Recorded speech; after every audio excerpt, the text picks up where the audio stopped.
Hey guys, am I missing a commissioner in the panelist in the attendee list?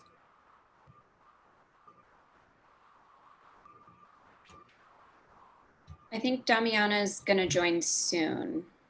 Okay.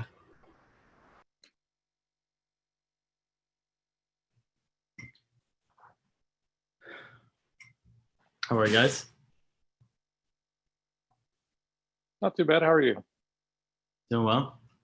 Thanks, Chris, for your help earlier. Were you able to get anywhere with that? I'm sorry? Were you able to get anywhere with that software? Yeah, I got somewhere. We can talk about that later. Wasn't easy, but yeah.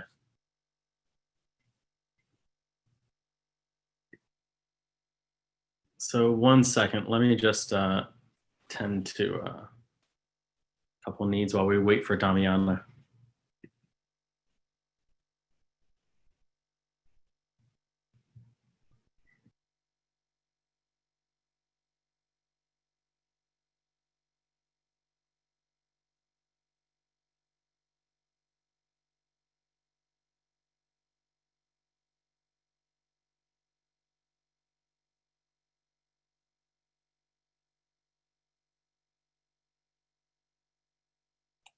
It looks like Damiana is on as an attendee.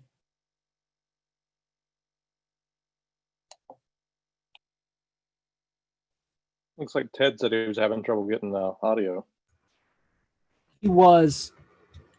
I think he's trying to install a newer version or check for updates and try again.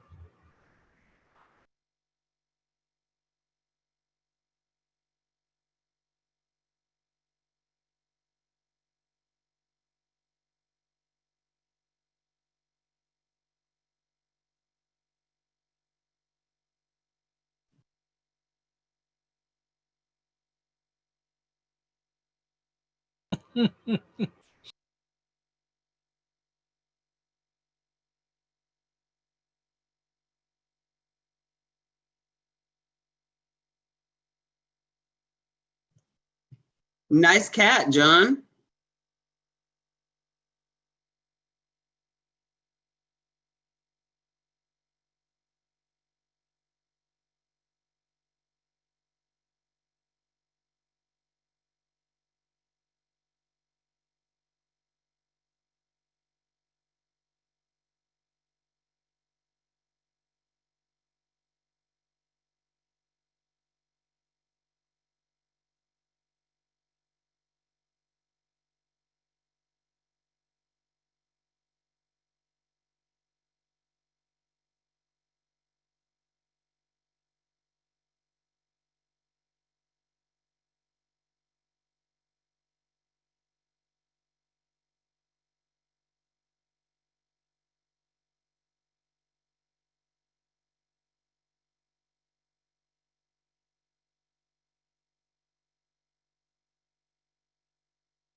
Hey, guys. Yeah, we can hear you. Okay. Just walking through some technical difficulty with Ted. So he has some audio issues. So just give me a minute and we'll come back on.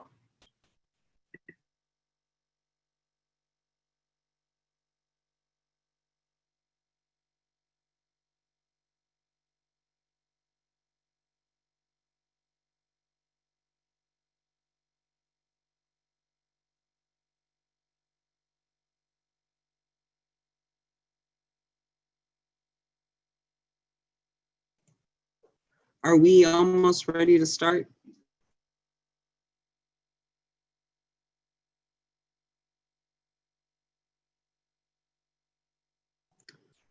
Sorry, my audio was muted. I didn't hear that.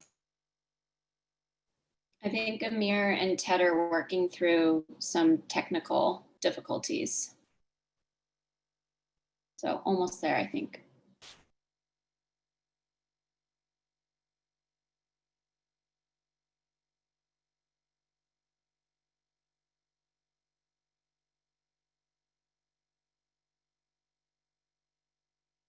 Yeah, just another second. He's just reinstalling Zoom, so it'll take a moment.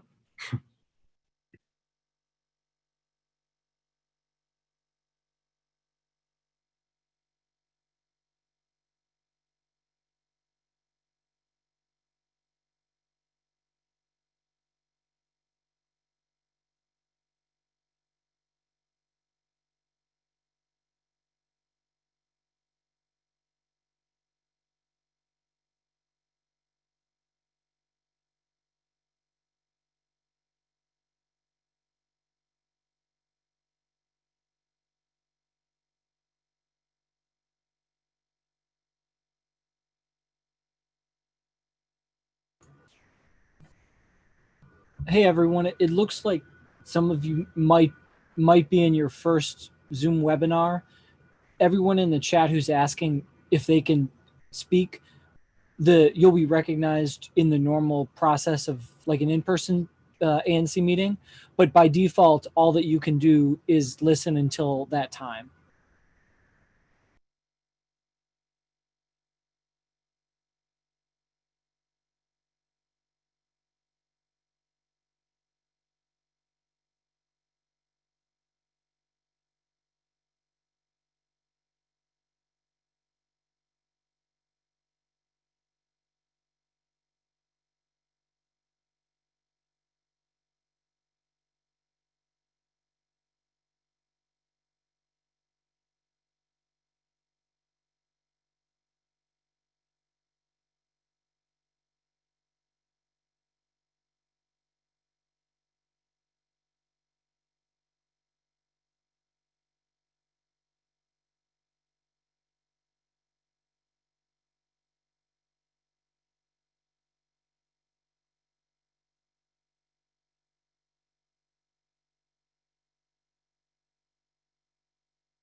Hey Cynthia, that's because we're all on mute.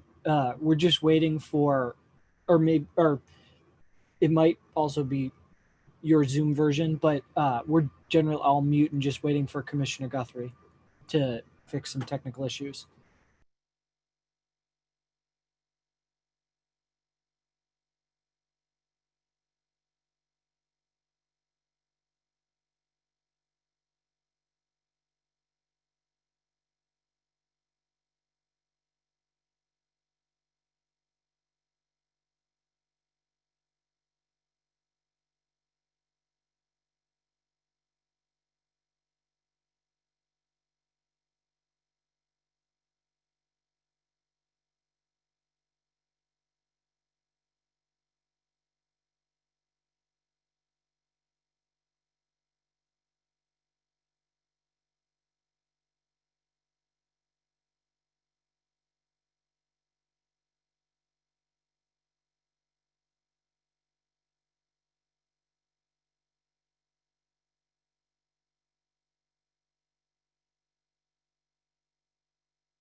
Could we have Commissioner Guthrie call in to at least participate while we? Yeah, absolutely. As long as you guys just call out his number, I'll be able to do everything I can with promote him to panelist. Amir,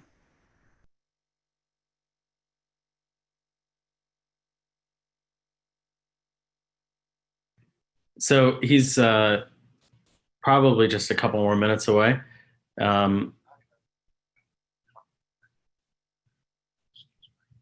He's just not to give the play-by-play, but I think he's a couple of minutes away. If that doesn't work, then we'll have him call in.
Okay.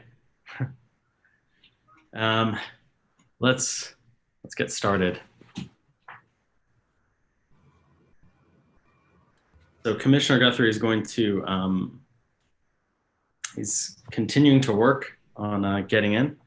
In the meantime, I think we have a few housekeeping items, and we also have a consent agenda before we move on to the regular agenda. So let's get started. Sorry for the delay, everyone, but thank you for dialing in and pulling up Zoom to participate in the ANC 1C monthly meeting. I'm Amir Irani. I'm chair of ANC 1C. I want my fellow commissioners to introduce themselves, starting with 1C08, Commissioner Jackson.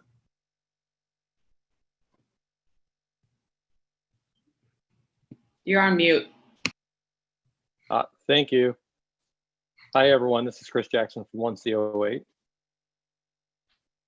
hello, my name is Japer Bowles. I'm the commissioner for 1C07, which is the east side or the west side of the Reed Cook neighborhood. Hi, I'm Michaela Wright. I'm commissioner for 1C06, the northeastern corner of Adams Morgan. Hi, I'm Damiana Dendi. I represent 1CO5, which is the northernmost district. Hello, I'm John Zotoli in 1CO4, which is for the most part Lanier Heights. And Commissioner Guthrie will be joining shortly. He represents 1C03. He's also vice chair of the commission. And 1C03 is around Calorama Park. And as I said earlier, I'm Amir Irani, chair of the ANC, and I represent 1C01, which is the southwest corner of Adams Morgan. So moving on to commissioner and chair announcements. So I want to have a couple of announcements for today. First, I'd like to just say a word about what's been going on. I think, I mean, it's wrong for this kind of violence, this looting, the continued unjust brutality that we're seeing by federal forces in our city hijack the symbolism that these protests, that the hard work of the protesters are, that they're doing to drive change. I think democracy requires feedback. Sometimes that feedback is in the form of protests, but that feedback is needed for our legislators and our executives to create meaningful reform. And I'll just say that you can't get to law and order, you can't achieve law and order by using gas or shooting people. It doesn't matter whether it's rubber bullets or not. So having said that short word, I want to get onto some community issues.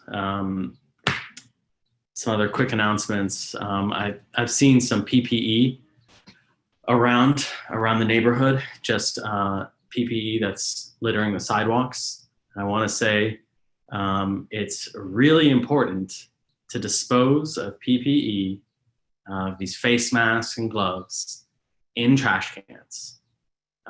They can be contaminated, they are contaminated, and they're hazardous to both your fellow district residents and to street cleaning crews. So please be sure to dispose of PPE in trash cans. And for those of you that don't already know this, face coverings are required on all metro trains, buses, and in the stations. And that's all for my announcements as chair. Also, I want to say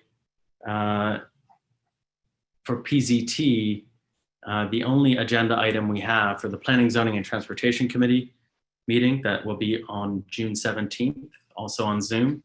The only agenda item that we have right now is to take comments, issues, and concerns regarding the potential expansion of the public space by pedestrians on 18th Street. So that's, having said that, I'll start again with 1C08 with announcements. No announcements from me. Amir, would you like me to go ahead and do the treasurer report as well as committee chair report? Okay, so treasurer, real short and sweet. We have $35,117 in the bank. Next month, we will be discussing another quarterly financial report. On the Public Services and Environment Committee, we have two grants that we'll be discussing today that did not go through the committee process. So I will need commissioners, I will need to ask for a vote of commissioners to add one of the proposals to the agenda. So I hope I have your support in that. Both are COVID-19 related. And I have also been gearing other nonprofits who have reached out to If they are applying for money, to please make it COVID-19 related. I see it as very crucial that we use these funds for things that can help with this pandemic. On a personal note, so a few things. First, it's Pride Month, so all of your LGBTQ plus family, celebrate them because they mean a lot. But I also, and I also want to point out, as Commissioner Arani previously mentioned, the LGBTQ movement started as a riot. It started as a protest, and I see it as complete disrespect the way that the city has allowed the feds to come in and basically take over. And what we've seen on Swan Street, what we've seen outside of the White House is just despicable. It's disgusting. I am like shaking. I'm so mad. And there's so many other people that are so mad. They're in the streets right now. And it's been day 8. I think that now is a time that we really need leadership. And I'm not just talking about asking for body cameras or asking for community policing or more training. That's bullcrap. None of that is going to help us. What is going to help us is asking our leaders to suspend the use of paid administrative leave for cops under investigation. What's going to help us is asking our leaders to withhold pensions and not rehire cops who are involved in excessive force. It's to tell our leaders to require cops to be liable for misconduct settlements. It's to have them cap overtime accrual and overtime pay for military exercises. And it's to withdraw participation in police militarization programs, like the ones that we co-opted with Israel. But most importantly, we must prioritize spending on the community, on health, on education, on affordable housing, because those are the real ills of this community and of the nation. I really hope that not just the ANC, but members at large can really just listen to your neighbors and really support everyone that's crying out for it. And I mean, Black Lives Matter. Black Lives Matter, Black Lives Matter. That's all I have to say. And I look forward to pushing our leaders so much further because it's the least that the people that help build this country deserve. So thank you. Hi, everyone. Oh. No, please go. Yeah. Okay. First, I just want to start by expressing my support for the protesters and acknowledging the gravity of the moment going on and the movement. And I think, I hope we can come together as a community during this time. And just my heart is going out to everyone affected and involved in the protests and also as part of coronavirus and COVID-19. So for my secretary report, just want to make one small note. There was a change that we made this afternoon to the draft, to the meeting minutes from the May meeting. It was just one of the community members, Matt Wexler, instead of speaking on behalf of a business, he was speaking in support of the business. So we made that small change. And my other announcement is that my friend Romaine from the Jubilee Seniors Club is working really hard for the Jubilee Seniors Senior Book Club. They're about to read Becoming by Michelle Obama. I posted a link to an Amazon wish list a few weeks ago. I'll post it after I'm done talking. We've gotten 20 book donations so far. We're trying to get 10 more to get to their goal of 30. And Romaine actually wrote to Michelle Obama's office, and her secretary got back to her and said that she was going to write a letter and even give them permission to use her name as part of the book club. So that's really great. And if you can spare $12 for one copy of a book or more, we're almost there. So just, something really exciting going on in the community. Thank you, Commissioner Wright. Commissioner Dendy? I don't have any announcements specifically for my district, but just want to echo what Jaber has said, what folks have said so far in support of the protesters. I believe we are going to have somebody from MPD on our agenda today, so I will have more to say about that later. But I also support the protesters. I'm one of them. I think it's horrible that it's been clear over these past few months during the pandemic that our mayor and our chief of police has not taken the pandemic seriously. And suddenly, when a few windows are broken, they institute a curfew at 7 p.m. And I think that really shows where their priorities are. It's not to protect the public. And I know that we have someone on MPD that's going to talk about protecting the public, and I'm very interested to see what kind of conversation we can have about that, because I, for one, do not feel protected. I know a lot of people who have been hit by canisters of pepper spray. I've been hit by a canister several times, and I don't call that safety. So I'm looking forward to that conversation. And yes, Black Lives Matter. Thank you, Commissioner Dendy. Commissioner Zatoli? Hi, we've gotten a lot of feedback this week on issues coming up on tonight's agenda, and I appreciate that. And I noticed there are 57 attendees here in addition to the commissioners, and that's a large turnout. And so I want to thank everybody for joining us, and I look forward to hearing your comments. Thank you. Okay. So having gone through the announcements, the reports, and the committee agendas, let's move on to public announcements. Is there someone from the BID or our council member's office or the mayor's office? Looks like they're raising their hands. Okay, let's start with Allie from Councilmember Nadeau's office.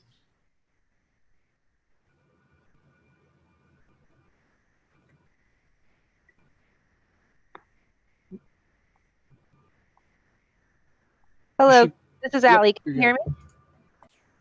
Okay, great. Hi, everybody. My name is Allie Bobak. I work in constituent services for Councilmember Nadeau as your Ward 1 council member. I will post my contact information in the Zoom chat, but for people who are just listening, my direct number is 202-531-5186, and my email is Bobak, B-O-B-A-K, at dccouncil.us. And I'll say that one more time at the end. First, I just wanted to thank all of the commissioners for your words to start our meeting off today. Much appreciated. And personally, the sentiment is echoed on my end. So from the council office, obviously we're in budget season. One great website that has a lot of really great tools, which will tell you the schedule of the budget hearings, how to get involved, how to submit testimony, is dccouncilbudget.com. I'll also share that in the chat. But there you'll be able to find the schedule of all the meetings and the ways that you can submit testimonies in various ways. Testimonies are all being done virtually. And again, I will say my number and email, and our office is always happy to direct you to any needs for testifying for around the budget or just watching those hearings. And I just wanted to mention that Councilmember Nadeau put out a statement around the police engagement during the protests, as well as around the murder of George Floyd. So you can find those on her social media on Facebook or Instagram or Twitter. I think that's all for me, unless any commissioners have any specific questions. Thank you, Allie. Commissioners, any questions? Okay. Let's move on to Nick. I would just say, Allie, could you post your contact information in the web chat? Yes, happy to. And let me just thank you, Commissioner. Let me just say it one more time in case, because I know a lot of people are just listening. So my direct number is 202-531-5186. And my email is abobak@dccouncil.us. Perfect. Thanks, Allie. So Nick Roland from RCNA, please. Hello, everyone. My name is Nick Roland, president of the Reed Cook Neighbor Association. Just want to say we definitely stand with the protesters, and we called on the mayor to change her fiscal 2021 budget, increase to the MPD. It's shameful that she feels the need to increase money for riot shields and decrease funding for violence prevention programs and neighborhood engagement. I think it's absolutely shameful that the protesters are being treated the way that they are by MPD and federal policing. Other than that, at our last meeting, the Reed Cook Neighbor Association voted to establish a neighborhood relief fund to assist those continuing to struggle during this public health crisis. We're seeking donations to the relief fund to help your neighbors. RCNA will match donations up to $10,000, and all donations are tax deductible. Additionally, we'll be applying for a $4,000 grant from ANC 1C in July to contribute to this neighborhood relief fund. The neighborhood relief fund will be rewarding one-time grants geared to those in the neighborhood unemployed due to COVID-19 and aren't able to receive unemployment benefits. On Monday, our relief fund website will go live and you'll be able to apply for or donate to the fund. And if you'd like to donate sooner than that, please email me at info@reedcook-dc.org. Thank you, Nick. And if you could also put that in the chat. And also, I do want to give a special thank you to Nick and Jing Wen from Lighthouse. Myself, Nick, Jing Wen, and Commissioner Bowles have worked hard to pull this together, but especially Nick, the president of RCNA, and other members of RCNA, other board members of RCNA, to help pull this relief fund together. And it's definitely something we need, and especially because federal benefits will be ending next month. And there's a lot of people who have fallen through the cracks. And so let's take care of our community. I'll be looking forward to being one of the first to donate. And I hope that my fellow residents and our business owners that are on the phone right now, this is a relief fund for employees and residents. So if your employees also live here, they will be given priority in the relief fund. So please consider donating to the relief fund. Having said that, Kristen Barden from the bid, please. First donation.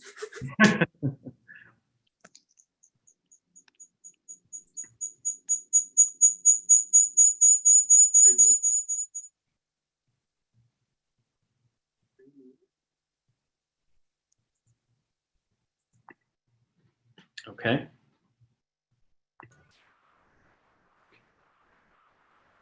All right. Let's move on to, it sounds like Kristen, we can't hear her. So let's move on to, there's a phone number ending. Kristen, are you there? Hello? Okay. A phone number ending in 752. Yes, hi, this is actually Traverse Culpepper from Pepco.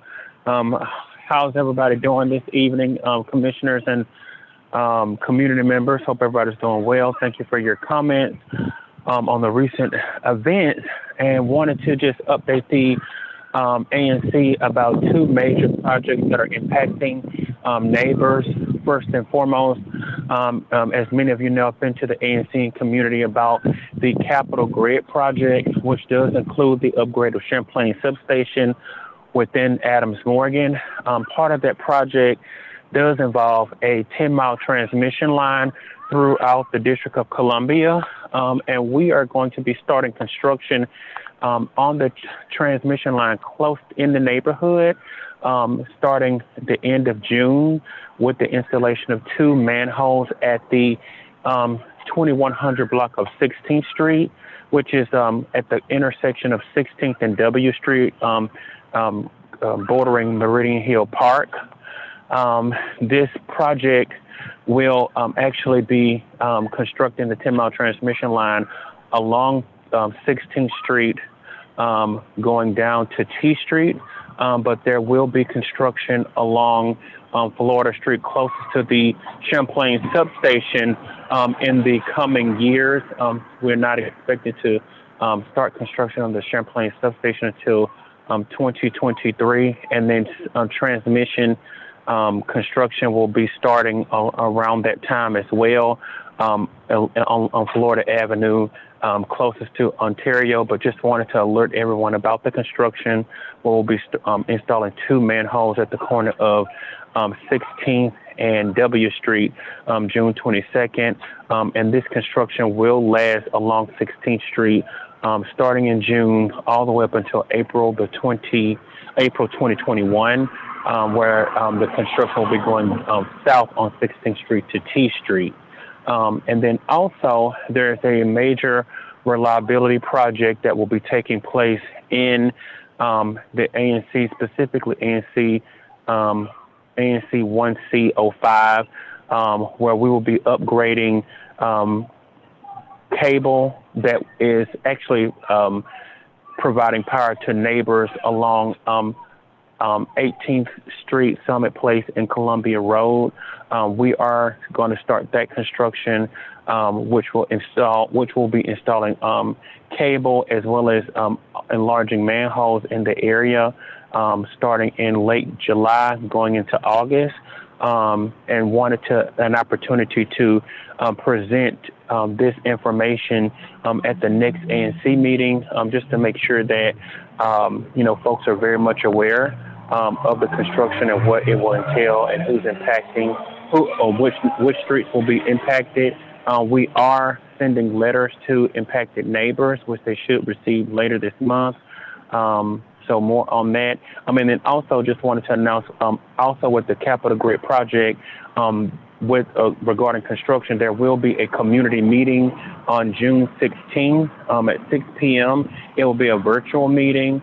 And so I will be sending that information along to ANC members as well as other stakeholders in the area. And we've also enhanced the engagement with office hours, virtual office hours, every Tuesday and Saturday, Tuesday evening from 6 p.m. to 8 p.m. And then also every Saturday from 10 a.m. to 2 p.m. Just in case folks have questions about the construction. I know that the construction along 16th Street does border ANC 1C, and wanted to just make sure that folks are aware of that. I'm happy to take any questions at this time. Okay. Yeah, Traverse, this is Japer 1C07, the substations in my district. I guess my only question is could you are sending a virtual, like the information for the June 16 meeting, or that was already sent out? Yes, I'll be sending that information out later this evening. Okay. But yes, it is going to be sent out. Okay, great. Thank you. Yeah, no, I just want to be involved. So thank you. No, thank you very much. Okay. Thank you, Traverse. So thank you all. Brian Barrie from the bid. Hey, thank you. And first of all, Kristen was having some issues with her microphone, so she apologized for that. But just 2 quick announcements. Businesses in the neighborhood that registered for the free PPE from the mayor's office. If you registered and hadn't picked up your gear, we believe we're going to be able to pick that up for you, and we'll have it in our office hopefully on Friday, and we'll use the contact info that you supplied in your registration to get in touch with you and make arrangements for you to get it. And the other note is a sad note for those of you who haven't heard. Iraj Askarinam passed away this week. He was the owner of Spaghetti Garden, which is no longer there. It's now Pitchers. But his family also owns the building Johnny Pistolas is in, and a couple others. But he was a neighborhood fixture for literally decades and decades, since the 60s, I think.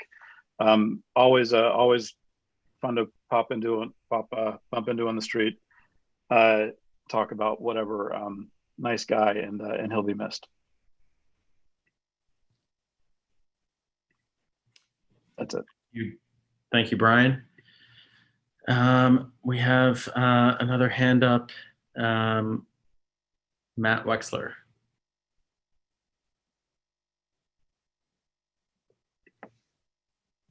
Matt? Hey, thank you, Amir. Can you hear me all right? Yeah. All right, wonderful. I want to thank Nick for what he described before, specifically the RCNA efforts, as well as the other members of the Adams-Morgan community, the leaders of the Adams-Morgan community, for the relief fund that you have so smartly organized, and I look forward to donating personally. I do want to mention also, although it feels like years ago, given everything that's going on in the district and the rest of the country, when the ANC last met a month ago, when I announced the creation of the Adams-Morgan Commercial Development Coalition. And I'm so thrilled that so many diverse community members have supported our new organization as either co-founders or community members. Our coalition is open to all community members, residents, business owners, managers, employees of businesses, property owners, et cetera, et cetera.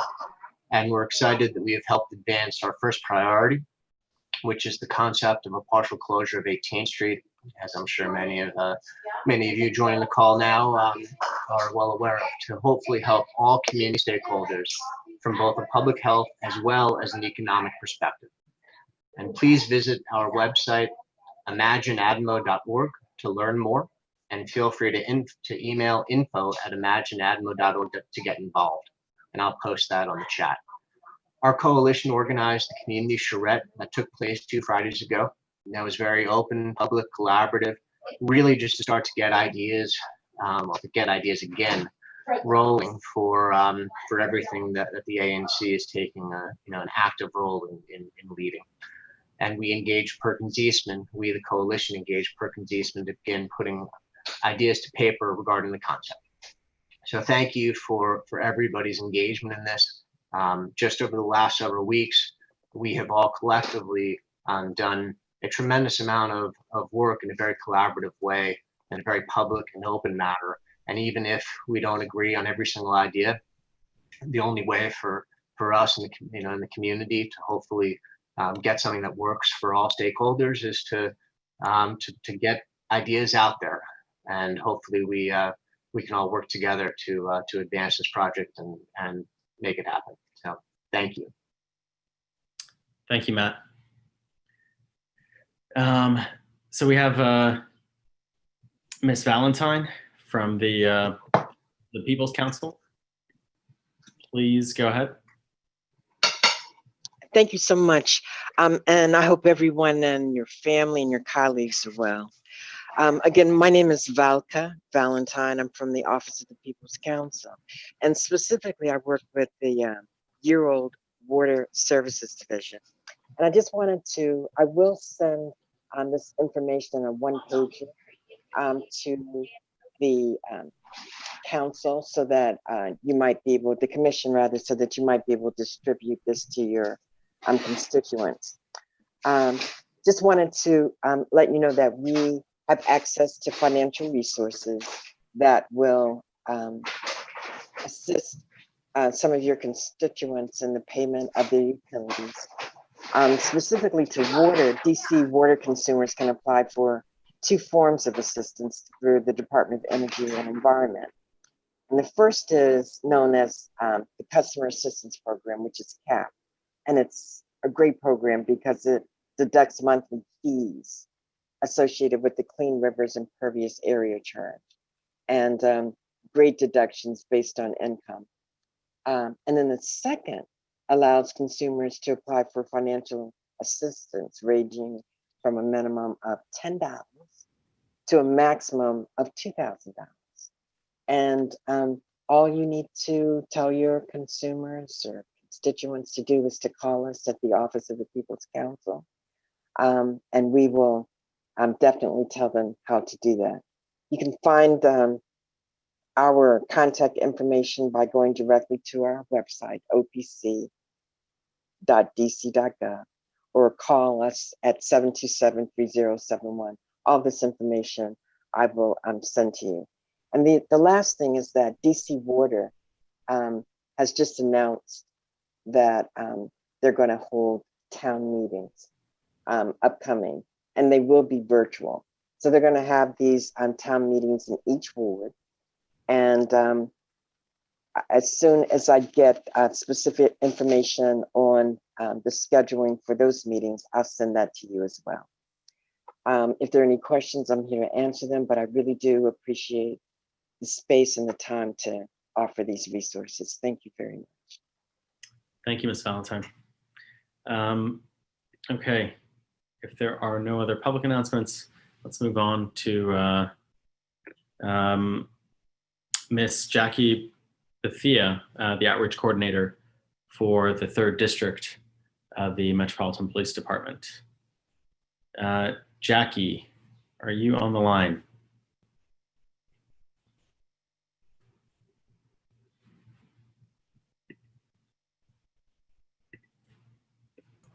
If you're on the phone, you can raise your hand by dialing *9.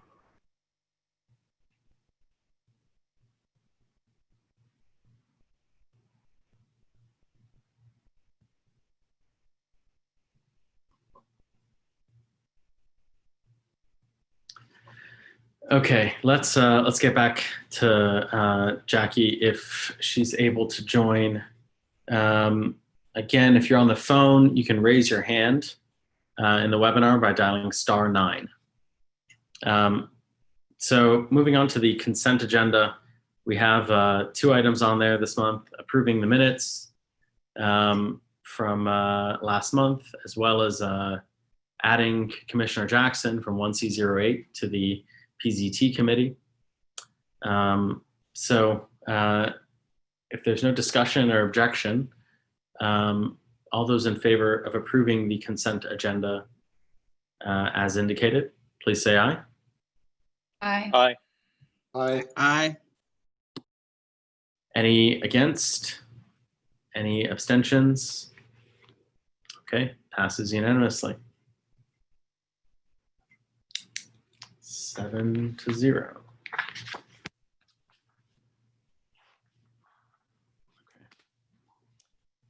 And Commissioner Guthrie, so happy to see you here, Mr. Vice Chair.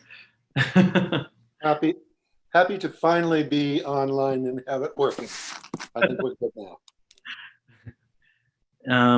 Well, right on time, because we're getting started with the regular agenda. And top of the agenda is ABC and Public Safety Committee. Consider settlement agreement. Wait a second. So slightly, let's push that down. Let's start with the Lighthouse grant request, actually. Let's do PSE.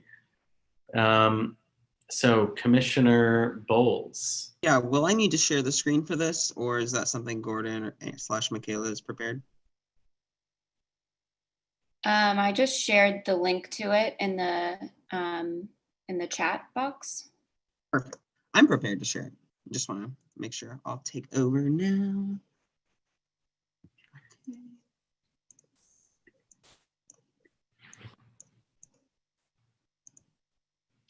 As you get started with that, I know Lighthouse has come here a couple of times. So thanks to Jing Wen and the Lighthouse team for being patient and modifying the application while we get it approved by the Office of the ANC too. I also want to say that I'm recusing myself from this because of my work with Lighthouse. So on that note, Commissioner Bowles. Great. So I worked with the applicant. Previously, we've gone back and forth with the Office of ANC, which is the ultimate, I guess, approving authority. Essentially, by law, the ANC can give out any amount of money that they would like. However, our ANC has strict guidelines that we previously passed, and we've been using those to guide us. They've also been endorsed by the Office of ANC, so we are just trying to make sure that essentially we would get reimbursed if we were to go forth with any of this. Like I've also said, we are taking COVID-19 related grants, and Lighthouse is the first grant that we are considering. You all can see my screen, correct? Okay, so essentially they're asking to purchase 75 packets of masks for PPE, and then 64 $25 gift cards that are grocery gift cards, and the purveyor of that would be Giant or Harris Teeter. Essentially, this is in an effort to provide folks within the neighborhood for free PPE, and Lighthouse has connected to other neighborhood nonprofits such as Joseph's House as well as Jubilee Housing to identify individuals who are in need with PPE, as well as the $25 gift card. And that is to be used for, or supposedly to be used for groceries. So there is, so as you see here, equals $4,000. The PPE and gift card amount is estimate. So this will be the actual number that will, be determined will be based upon the product and availability and the community need. This is, I spoke to Gottlieb about this. This is actually kind of common because essentially we would just get reimbursed for our past grants. If we give money and they're like, oh, actually we got a deal, or we purchased this X thing that was slightly cheaper, then they reimburse us. So that would be the same thing here. They have 6 months per our guidelines to use all of the funds for masks as well as grocery gift cards. I would hope that they would be able to expediently deliver PPE to at least those 2 community partners as well as others within the ANC for the mask and the grocery gift cards. So now I'll take questions, or actually if Jing Wen is on the line, I don't necessarily think we would need questions from Jing Wen, but if anyone has questions, we can promote him to get those answered. So. I have a question. And that was why it's Giant and Harris Teeter rather than Safeway and Harris Teeter? Is that a reason? I did not adjust this. I think it'd be wise of us to use local sources as much as possible. So working with the applicant to actually purvey those, I would prefer Safeway and Harris Teeter. And then the same thing for Amazon. I would prefer us hoping to guide them to a local purveyor. Yeah, I would agree on that. I think I would object to using Amazon because they are not a very good employer, as many people know. And also Ace Hardware has masks. I mean, based on these numbers, there's like 3,750 masks, I think, that they want to buy for about like $2 each, which if you also do the math, I think is about the same for Ace Hardware if you buy in bulk from them. So I would prefer to change the source of the masks if possible. Okay, denoted. Ted, did you have any other questions? I'm going to try to get Jing Wen promoted so we can talk about it. Yeah, I was just surprised that it wasn't Safeway and Harris Teeter, since Giant is all the way over in Columbia Heights. In Jingwen, you can speak if you want. Perfect. Can you all hear me? Yes, sir. Thank you. Sweet. So to address two questions, one on the gift card side, we're totally open to any other local grocery stores, including Yes Organic or other grocery stores in ANC1C's catchment area. The reason I put in Giant is it's cheaper than Safeway to a certain extent, and a lot of people we serve are actually low income, and that's why they need the gift cards. And most of them would shop at at Giant. But again, we're open to including Safeway and other local grocery stores. So in terms of masks, I also do agree that Amazon is not the greatest employer. But just in terms of the money perspective, that we want to find the cheapest source. So if Ace Hardware, as described, has the mask with the same price, we're also totally open to using Ace Hardware as well.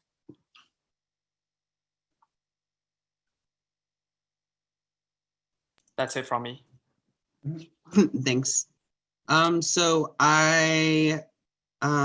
if I think that we should just do Giant, Harris Teeter, and/or Safeway, I think that makes the most sense because they're the ones who are dealing with the clients, and it sounds like they know where those folks shop the most. And in terms of Amazon and other sources, I know that was just used for a cost estimate. Jingwen, would you be able to go through Ace Hardware if we adjusted that as the purveyor? Yeah, absolutely.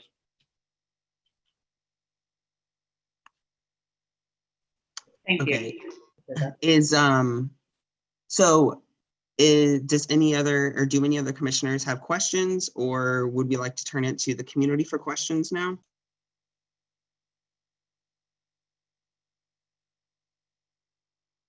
Okay, and looks like we'll turn to the community for questions. Gordon, would you be able to monitor those raising their hands? Yeah. Now is the time if you have questions about this application. It's $4,000 for approximately 64 grocery gift cards, as well as approximately 75 packs of 50 masks to be distributed to residents throughout ANC1C, utilizing different connections and contacts through Jubilee Housing and Justice House, and as well as others who are interested to partner. Gordon, do we have any hands raised? We do not. Okay. Commission, if there's no other questions, I'd like to move to vote on this. All right, I just wanted to, not a question, I just very quickly went online and did math. So the estimate based on the website sources that I have on Ace Hardware, so the packs are in 25 apparently. It might be different. I didn't really do my research. But for like 150 packs to make it equal for what's shown on the screen here at $9, it would cost $13.50. So it seems like it might be cheaper actually to go with Ace Hardware, which is great. So I'm really glad that the suggestions, that you guys are open to the suggestions that we made, and I appreciate it. That's all. That's perfect. Thank you.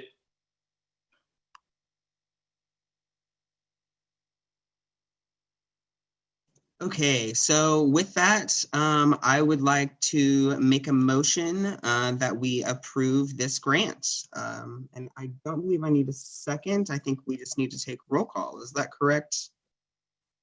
Ted and/or? That's correct. Yeah. Okay, so those in favor of the grant to Lighthouse indicate by saying aye. Aye. Aye. Okay, and those opposed say nay. Okay, those abstain. I abstain. Okay. All right, so it looks like it is 6-0 to 1. Is that what you got, Michaela? Okay, cool. Okay, so now we will be moving to a grant. This is sponsored by the Adams Morgan Business Partnership. Let me pull them up one moment.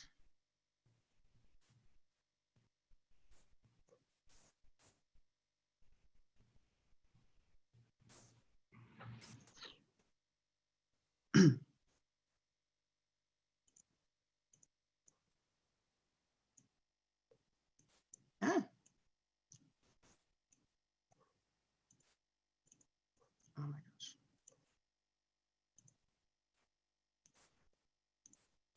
Okay, sorry about that. Okay, so I will just talk a little bit about this, and then if we have questions, Brian and or Kristen, if we could pull them into the panel so they could help answer any questions, that'd be super helpful. But essentially, the bid would like to partner with the ANC to help purchase and install large hand sanitizer dispenser stations that would be installed, like drilled into the concrete and installed and secured throughout Adams Morgan. And let's see, click here. So this is what they would typically look like, or this is the model that they put forth. They've shown a few different other models. This one seems the most secure, but also offers opportunity to put stickers or other marketing opportunities for not just the ANC or the bid, but also just like in general public we could put physical distancing, please stay away, be kind to your neighbor, etc. There's plenty of room. They're quite generic. And they also hold a 1 gallon tub of hand sanitizer, which seems to be a pretty good value. So they have put forth for a total of $3,500. There's no tax because the bid is also a nonprofit. The remaining money would be used to purchase sanitizer refills. And I think that is it. If Kristen and or Brian would like to chat more about it, and if I missed anything, I definitely missed some stuff. So if they want to help fill in the gaps. Thank you, Japer. So basically we would be installing these 4 stations around the neighborhood. With the reopen plans, the city is encouraging restaurants and other businesses to have hand sanitizer stations at the entrances of their businesses. So there should be a lot of it around the neighborhood by the time we get rolling. But we thought it was important to have a kind of a more visible presence for this, and for people who are just passing through, pedestrians, and for everybody, to keep everything as clean and sanitary as possible. We looked around at different options, different models. Most of these things, I imagine there'll be some new stuff coming on the market, but most of them that are out there right now are not designed for permanent installation. In fact, this one, I talked to the manufacturer, and the metal plate you see at the bottom, we would basically drill a hole through that and bolt it into the sidewalk. So we're still talking to DDOT. This isn't in their catalog of options that they've dealt with before. So we're working with them to make sure we can get the permitting, and then we're going to have some discussion about the locations. We have not excuse me, have not firmed up the locations. We're going to have to have some input on that to make sure that we have good coverage for the district. Also, the other expense in there is installation, which should be fairly minimal. We have the tools we need. We just need the hardware, and our team should be able to install those. The one other thing about this model compared to some of the other models is that it is brand agnostic as far as the actual sanitizer. Some other models were locked into refills from certain companies. This one is flexible. So we, for example, might be able to partner with Cotton and Reed or some other one of these distilleries that have started producing sanitizer and source things locally. Thank you, Brian. Did you pull up the spreadsheet showing the cost of each item?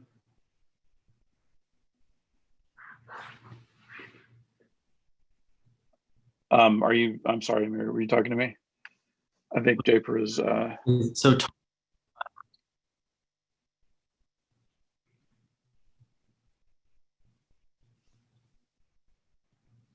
is the request for 3,500 or 4,000? So it's 3,500 is the cost of the 4 stations. Then additional cost for the installation, as well as for extra gallon jugs of the sanitizer. I see. Right. Okay.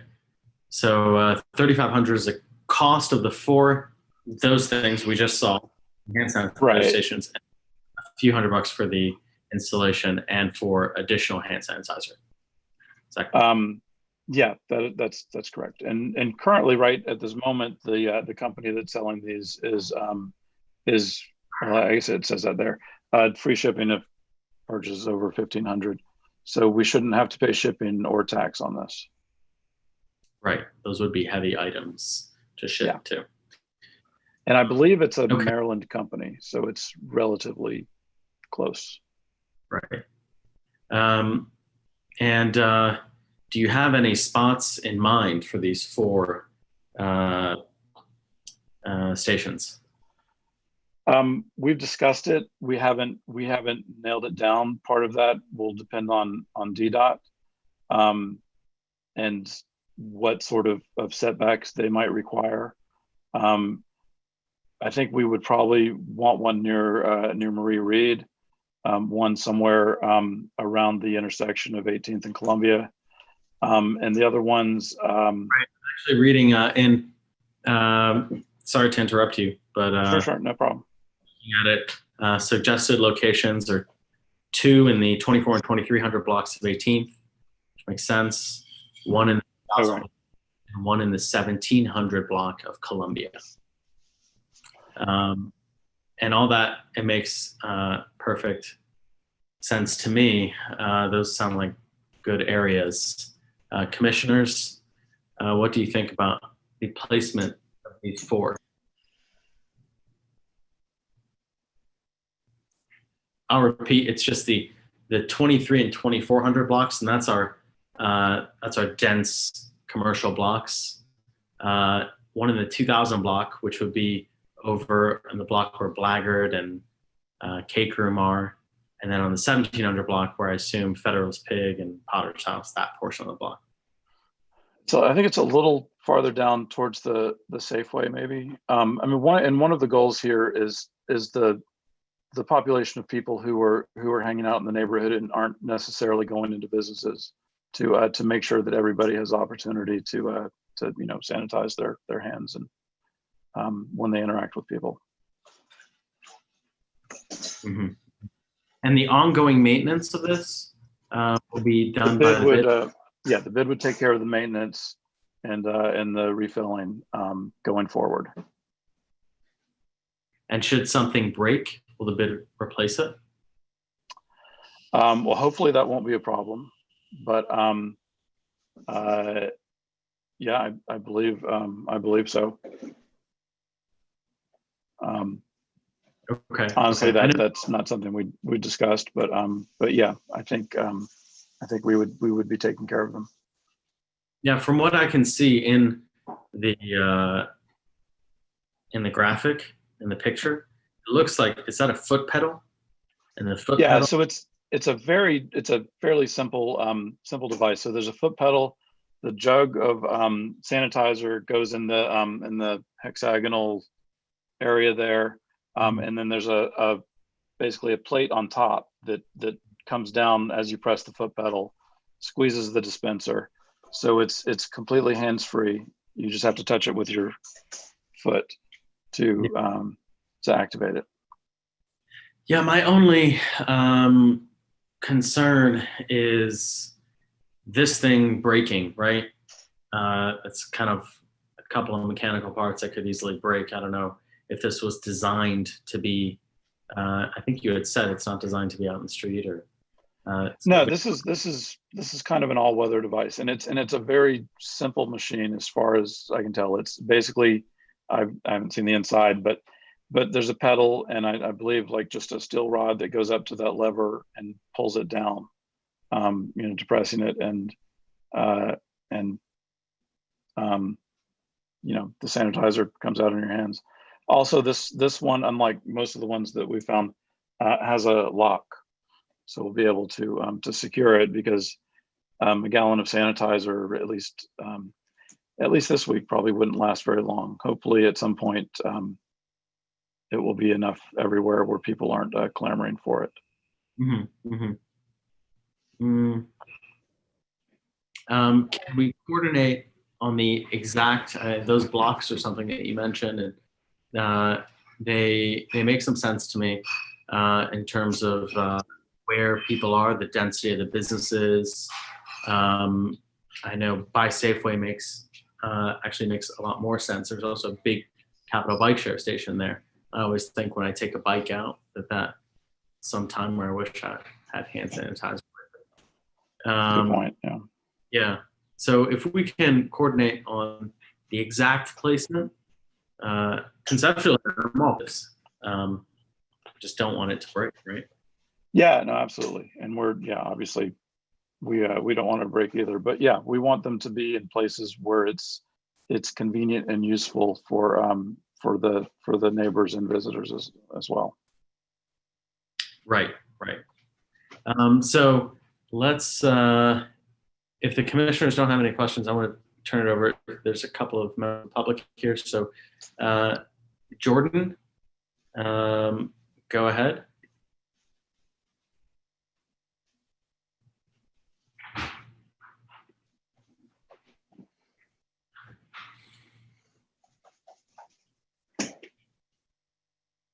Okay, we'll move on. Phone number ending in 813. Hi, this is Kristen. Okay, Kristen. I was just going to try to answer some questions. So in the chat, there were some questions about a fifth station. We could certainly look, if this grant is approved, we could certainly look to try to find a fifth station, to purchase a fifth station. The cost of these is kind of expensive, but we are committed to spreading them out, around the neighborhood. These would be all placed in public space and would be, in strategic locations where there's a lot of foot traffic. So that would be one of the goals of this. Okay, thank you, Kristen. Alan Roth. Go ahead. Hi, thanks. I think in theory this is a great idea, but Commissioner Arani, you raised a question that I had, which is, I know it's defined as a high traffic hand sanitizer, but does it come with any warranties? Is the manufacturer responsible for any repairs?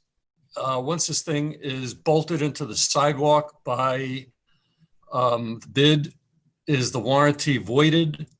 From my standpoint, I would say, why don't you buy one, test it out for a while, and then see whether they work and how long they work, given the volume of traffic that we have. If it works well and it holds up to the volume of traffic, then go out and buy 4 more. That's a very fair point. Brian, Kristen, would you like to respond to that? Well, yeah, I mean, the one drawback is that if we bought one, we'd have to pay for shipping. And obviously there's some urgency in getting stuff out there, as it's kind of a crisis situation, but yeah, that's a fair point. Hey, Brian, this is Commissioner Bowles, 1C07, for everyone out there. My question, I guess, kind of relates to that. Would you be able, I mean, 4 is great, but it's not going to cut it. Is there a way to, or will the bid be purchasing more of these, or is it all just the ANC for this type of hand sanitation station throughout the bid and ANC? Well, Yeah, I can go ahead, Kristen. Oh, I was going to say, yeah, we don't have the capital budget for these, so this is an extra thing. We thought this, in response to COVID-19, into reopening and trying to create the the safest, cleanest environment we can. We thought this was something that we could do, that would we could order quickly, get them installed. The funds really are only going towards the purchase of the capital equipment itself. We will have to purchase ourselves additional hand sanitizer. I imagine they will run out fairly quickly, and that would come out of our own maintenance funds. But we would keep an eye on these and refill them as necessary. That our clean team would look at them every day and make sure that they're working. And if there's repair issues needed, we would take care of all of that. Okay, thank you. Including the replace. So if there's repair issues, the bid will take care of that. The ongoing maintenance, if they need to be replaced, it will take care of that. Is that right? Yeah, that's right. And it sounds like you're also, I mean, you may be flipping a bigger bill eventually with the hand sanitizer refills. So you are guaranteeing to always have those. Okay. Right, right, yeah. Thank you. And looking at the website, it doesn't specify what gauge it is, but it looks like it is made out of stainless steel. So I imagine it should be pretty strong. Okay. I think we have one question from Joe, is it? Yeah.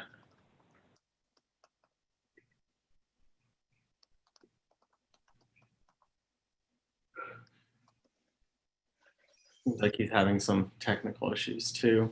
Hello.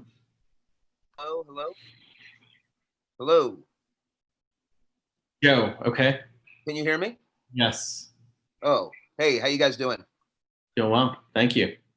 Good. So this seems like needed and good, and I appreciate it, and I appreciate the answers to the questions so far. I just wanted to follow up with a question, as we of course weigh our precious public resources for all the needs during this time. I wonder if I could just follow up and ask, and I do understand the distinction, I think, between capital budget and like maintenance budget, capital versus non-capital budget.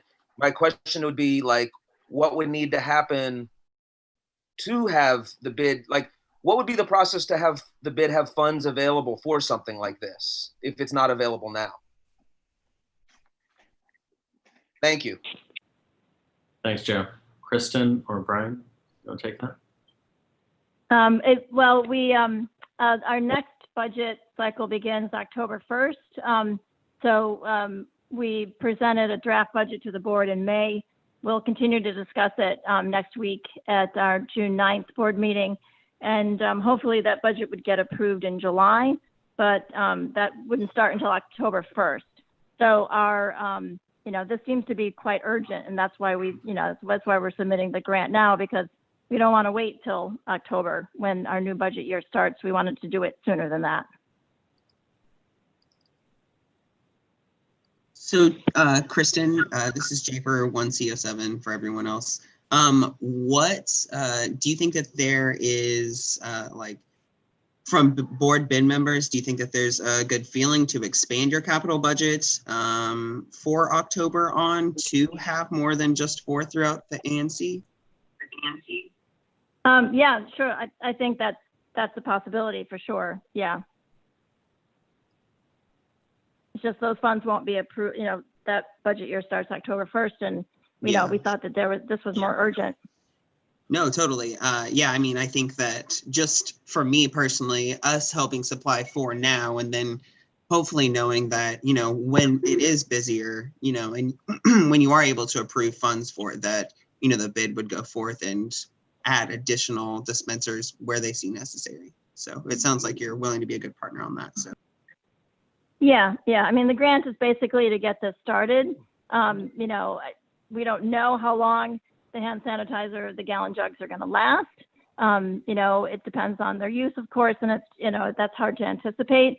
But, after a few months of having them out on the street, by October, we should probably get a good sense of, how much is used and how often they have to be replaced. So, I think, it'll take a month or two to see how that goes.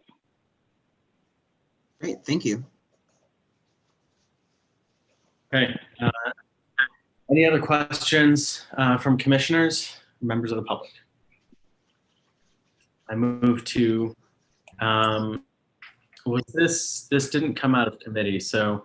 Hey, Amir, I see Matt Wexler's hand. Oh yeah, okay. Matt, go ahead.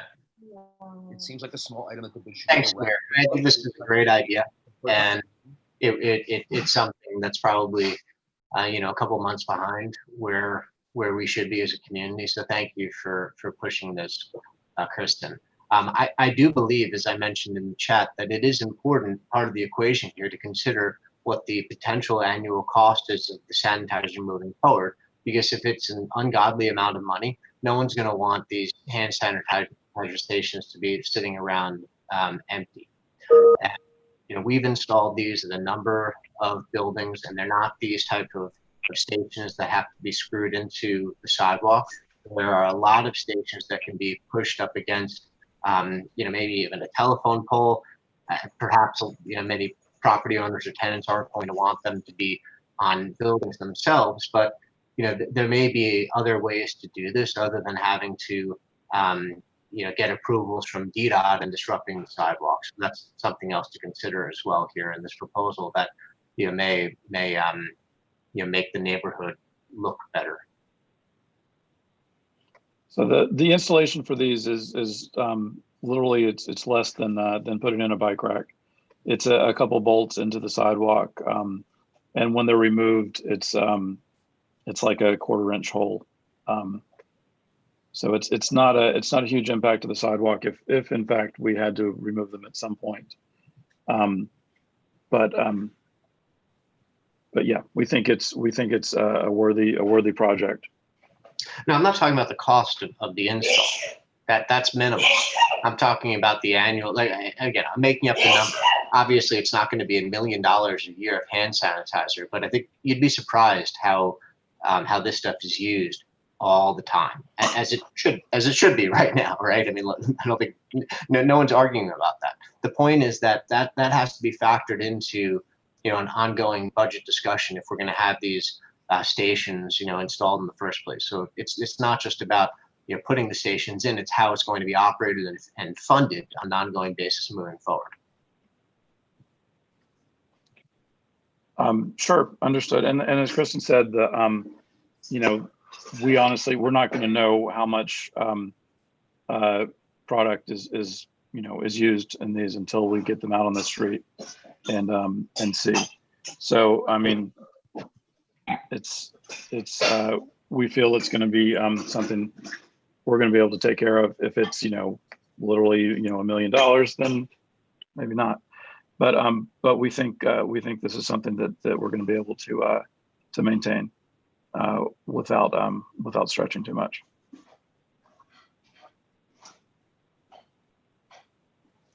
Okay. Okay. So you can do it. Let's.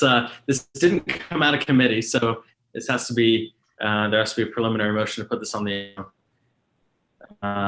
All those in favor of putting the grant request from the bid, the $4,000 grant request for hand sanitizer stations from the bid on, please indicate so by saying aye. Aye. Aye. Thank you. So any against, any abstentions? All right, so now that that is on the agenda, any further questions from commissioners? I'd just like to say that I think this is a good idea. This is Ted Guthrie speaking.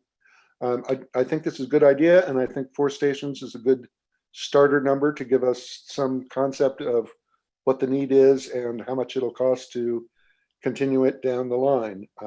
And I think we should go ahead with this. Thank you, Commissioner Guthrie. And I'm also pleased that the bid will take over the ongoing maintenance, and if something breaks or repair, or they want to replace it, you guys have committed to do that. And also, I think it's important that we work together on the exact placement, because the blocks I think we have right, the exact placement makes sense. So having said that, I'll move to a vote. All those in favor of the grant application as indicated, please indicate so by saying aye. Aye. Aye. Aye. Any against? Any abstentions? Sounds like 7-0. I love unanimous votes. Okay, so moving on. Thank you, Kristen and Brian. The next. I was just gonna say, I'll reach out to you in regards to dispensing the funds, and then same thing for Jingwen if you haven't already missed that. So. Okay. So the next agenda item is the resolution to expand the use of public space for pedestrians onto 18th Street. Were we going to handle Amsterdam falafel first or not? No, I was doing that at the end. Okay. So the resolution is now in the chat box. Thank you, Michaela, for doing that. So this resolution is to safely expand pedestrian space on 18th Street in Adams Morgan, specifically the 2300 and 2400 block of 18th Street.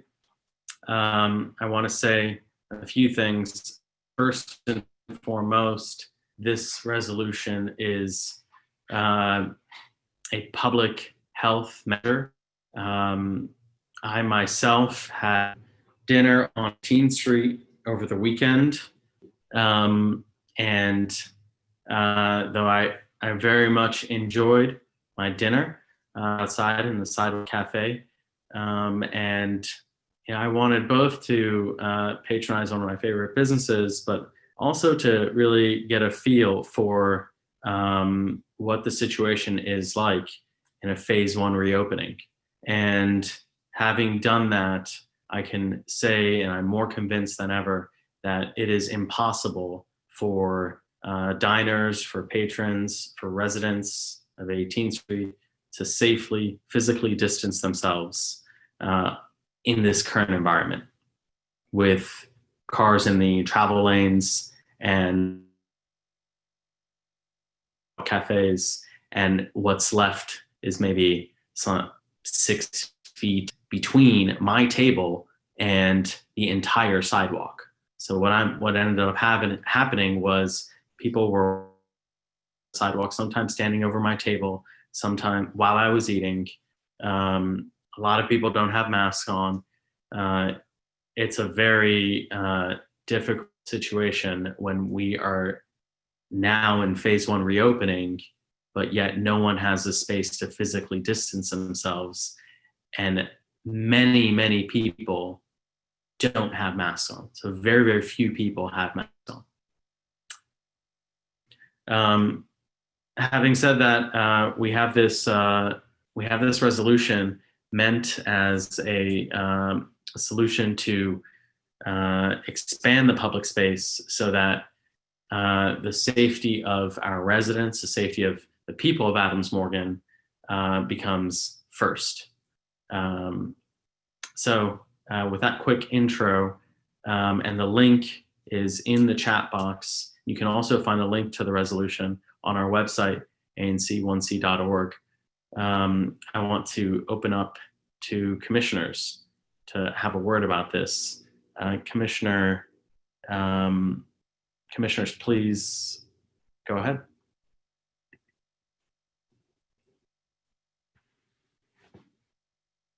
Sounds like, John, you're on mute. Thank you. I'd like to start by expressing concern that traffic coming northbound, say from DuPont Circle on 18th Street, when they hit the area where the traffic would be restricted, the risk is they're going to spill onto residential streets. And my sense is we'd be better off if we could find ways of encouraging the traffic, instead of spilling onto those residential streets, to turn onto Florida Avenue. And could you review for us some processes that might help ensure that the traffic is going to go onto Florida rather than onto the residential streets?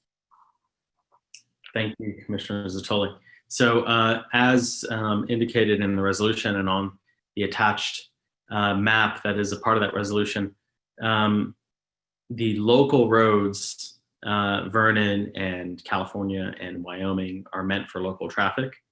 And what that means is you have to have a destination within 2 blocks in order to use that road. There will also be signage at the southern end of 18th Street. That's where 18th, thank you, Commissioner Bowles, for pulling that up.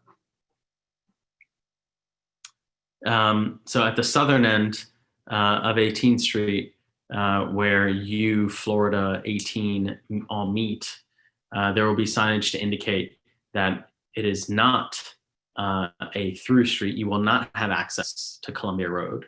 And that is to deter people who would normally have gone up 18th to get to Columbia.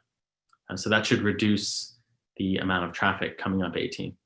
So Commissioner Zatoli, you bring up a good point. And also, I want to stress that this is, under the current situation, I don't see a whole lot of cars out there anyways. I don't see a whole lot of cars on 18th Street. I don't see the current traffic situation. Let's be clear that it's just a fraction of what it was. So I was out, on day 2 of the reopening having dinner, and the amount of pedestrians there, you couldn't safely physically distance, right? Already. So with traffic being a fraction of what it was, but the residents can't go and dine or even walk on the sidewalk safely, I think it's clear that there's a mismatch. And that's what we're trying to address here. Thank you. So other commissioners? So Amir, I just want to thank everybody for putting in so much feedback and time into this. We are pretty much running up against the clock. We were told last week, I don't know if you preference this or not, but we were told last week by the mayor's office that they were going to shut down half of the street on 18th north of the parking garage and south of Columbia.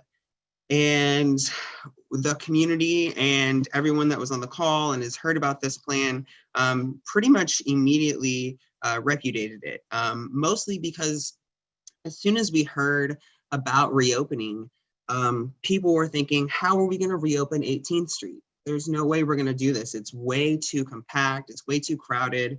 The Adams Morgan businesses that we know and love, not many of them are in expanded spaces. A lot of them are in converted row homes.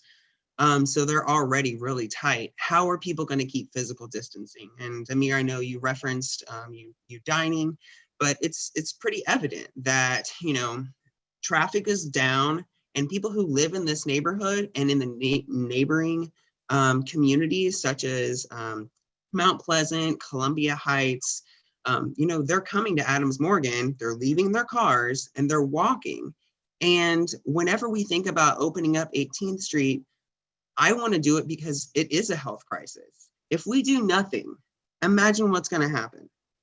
All of these businesses are going to go patchwork by patchwork and open up a streetery or parklet, it's going to be a disaster for the pedestrian, a complete disaster for the pedestrian.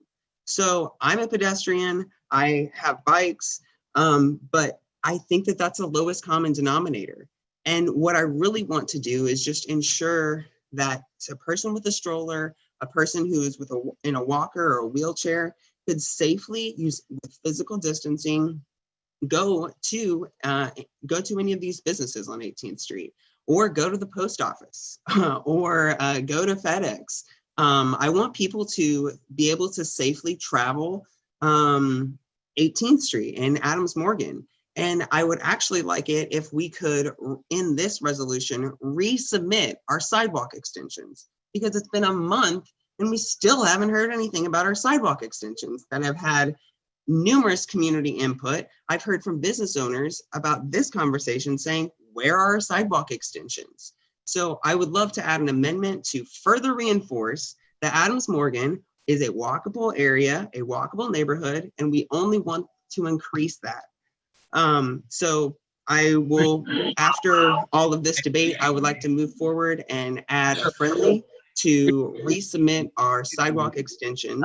I feel like extensions, however, I do not want to conflate two different ideas here. So I do appreciate the need to have the sidewalk extensions as we all voted it out last month, but let's not conflate these two resolutions. Pardon me, it's the same issue. We're talking about giving space for pedestrians. I don't see how they're different, and we have been stonewalled from DDOT. I'm very insistent on this. It's ridiculous. We passed the resolution, was it a month ago? Last month? Okay. Yes. So DOT has had their hands full. Every one of us as commissioners has been in touch with DDOT for many items during our time on the commission. And we know that DDOT can sometimes, they have a list of priorities to get to. This needs to be a priority, I agree. But I haven't seen very many emails. I haven't seen an email come from you to DDOT that you copied me on, asking them to revisit this, asking them to show some urgency to this. You said you didn't see that email? I have not seen an email that I was copied on in the last month. So before we get to conflating two ideas during a resolution, at this time, like I said, we agreed, and I specifically voted for that resolution that you put forward. However, this particular resolution for 18th Street already is going to take its time, and people have their comments. I would rather not conflate the two ideas, and I would like those resolutions to be separate. Yeah, I mean, other than that, I think that the work that's been put into this is great. I'm just voicing my concerns that, DDOT is picking and choosing what they think is best for us, and they're not listening to our community concerns. So, I am very excited about this proposal, and I will be on them for this proposal too, but it's kind of stacking up all of the proposals. Mm-hmm. So, okay. And after we get through our regular agenda items, what we can do is vote to put an additional resolution presented by yourself. Okay, so thank you for your comment, Commissioner Bowles. Other comments from commissioners? If not, yeah, I've got one. Please go ahead. So I just want to thank Amir and Japer for all the time that you've put into this. And look, I think this is something, we need to do something here, right? So we have to come up with a plan. And I want a plan, again, that is thinking about people's experience, residents' experience on 18th Street. And I know that people have concerns with the traffic, particularly neighbors in the streets bordering it. But I've seen a few counter proposals or other ideas that, maybe have room for traffic going in both directions. And I just really don't think, I haven't seen a better proposal than the one we have here, because, and the reason I don't think we should continue to have cars going in both directions on this stretch of 18th Street is because, you know, the ones I've seen is the streeteries will go into the sidewalks, and then the pedestrian area will be where the parking is, and then we still have cars in the middle and then reflected on the other side.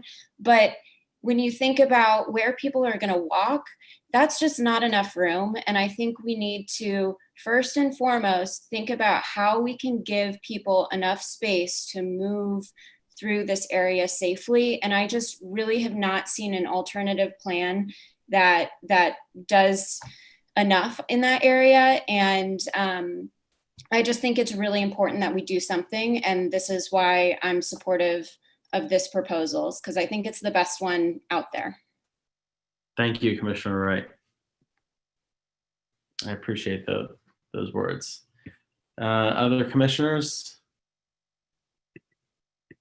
Okay, and I have some thoughts on it as well. This has been talked about with a whole bunch of different people over a fairly brief period of time for making significant changes, but I think that we need to move forward with this expeditiously, because we know that DDOT will take a certain amount of time to consider it and make any determination they're going to make. And we're already in June, and which is sort of the prime sidewalk dining experience time in DC, and I think it's important to get this moving. I continue to have concerns about excess traffic onto the side streets, but I think what's going to happen is that in the first place, we've got substantially reduced traffic since the COVID crisis, and that I would anticipate even during stage 1 and stage 2 openings that there will not be the huge number of people coming to Adams Morgan that there have been. I would like to make it as nice as possible an experience for those who do, to help our commercial establishments maintain their viability, which I think is really important to the neighborhood. And I think in addition, as people come to the neighborhood, they're not going to take more than a time or two to realize that with 18th Street closed off from Columbia Road, basically to Calorama, that you don't want to bring a car here. That's not how you want to experience Adams Morgan. It's much better to take an Uber, Lyft, cab, walk, bicycle, something to get here, take transit if that's available to you. And that they will, from the experience of no longer being able to drive down 18th, they will change their habits in how they get here, I'm hoping. I think this is a good plan. I spent a lot of time discussing it with commissioners and with others about the possibilities here. We do have a set situation that is not very easy to adapt to this sort of both safe and distanced experience, both pedestrians and for those who are using the restaurants. And I think this is the best approach that I've heard, and I think we should go forward with it. So I'd love to hear from the public, but that's my take. Thank you. I'd also like to thank Amir and Jay for putting so much work into this. I think we're in a unique position. Like, I don't think you could really pull this off on 14th Street or U Street around a lot of the restaurants there. And I think, like, to Ted's point, timeliness is really important right here. And I think, like, if we do have issues with this is something we can revisit in our next meeting if there are adjustments that need to be made. Thank you, Commissioner Jackson and Commissioner Guthrie. As you guys know, when we try to put a bike share station, a simple bike in someplace, we get a lot of community feedback. and it's hard to come to a consensus. So you can imagine doing something like this. Incredible to come to some sort of consensus and as best as we could, and to take in all the comments that we could in such a short period, a very short amount of time, understanding that time is of the essence here. And so this is the plan we have. It's up on the screen. It's up on the website as well. So I'll start. Again, if you're dialing in, please press *9 to raise your hand. If you're on Zoom, just raise your hand and we'll get to you in the order that you did raise your hand. So I'll start at the top. Zach. Hello, can you hear me? Yes. Hi, this is Zach Gold. I live in 1COC, and I'd like to thank the commissioners who have volunteered a lot of time on this issue. They heard a proposal from the AMCDC, the Imagine ADMO, of which I'm a supporter, and they didn't just take that proposal as law, but held numerous discussions with members of the community. I'll start by saying that time is of the essence. I'll let the local businesses speak for themselves, but they are losing money today. As a resident and pedestrian in our neighborhood, I do not feel safe walking on our sidewalks, our narrow sidewalks of our neighborhood today. Some who have requested the ANC to slow down have not done so in good faith. They're simply opposed to the initiative, whether now or a month from now. The public streets are not owned by private interests. 18th Street is a public roadway, just as Kalorama Road is a public roadway. No private individual has a quote-unquote right to those streets, whether as private storage for tables of their restaurant or private storage for their cars. That said, I believe strongly that the best use of the public space on 18th Street is to close the roadway to through vehicles, to allow our neighborhood businesses the opportunity to thrive with extended seating areas, and to permit our neighbors and visitors to safely walk up and down 18th Street, to serve as a community destination and as a safe, socially distancing, responsible destination for dining and entertainment. Let's not forget that we are not the only business district that is considering something like this. And if it works, it will be great for our community and for our businesses. And if it doesn't work, we can reverse it. This should be passed by the ANC tonight, and the opening of 18th Street to people, not cars, should take place in concurrence with slower, safer streets through our neighborhood and local roads. Thank you very much. Thank you, Zach. People, not cars, that really resonates. Nick Roland from RCNA, please. Hi, thank you. I just want to say I hesitantly support this. We preferred that it go all the way down to Florida. And this looks like it puts a lot of traffic onto Champlain, which is notorious for speeding, as well as traffic onto Kalorama, which is a very tight road. Maybe eliminating parking on one side of Kalorama would alleviate some of the congestion there. But I'm looking at the map and it looks like there's 4 local traffic onlys on the Kalorama side of the neighborhood, and yet it puts everything onto the Reed Cook side of the neighborhood.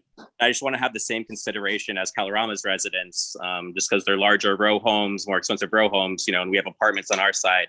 We should get the same consideration as those citizens as well. That's all.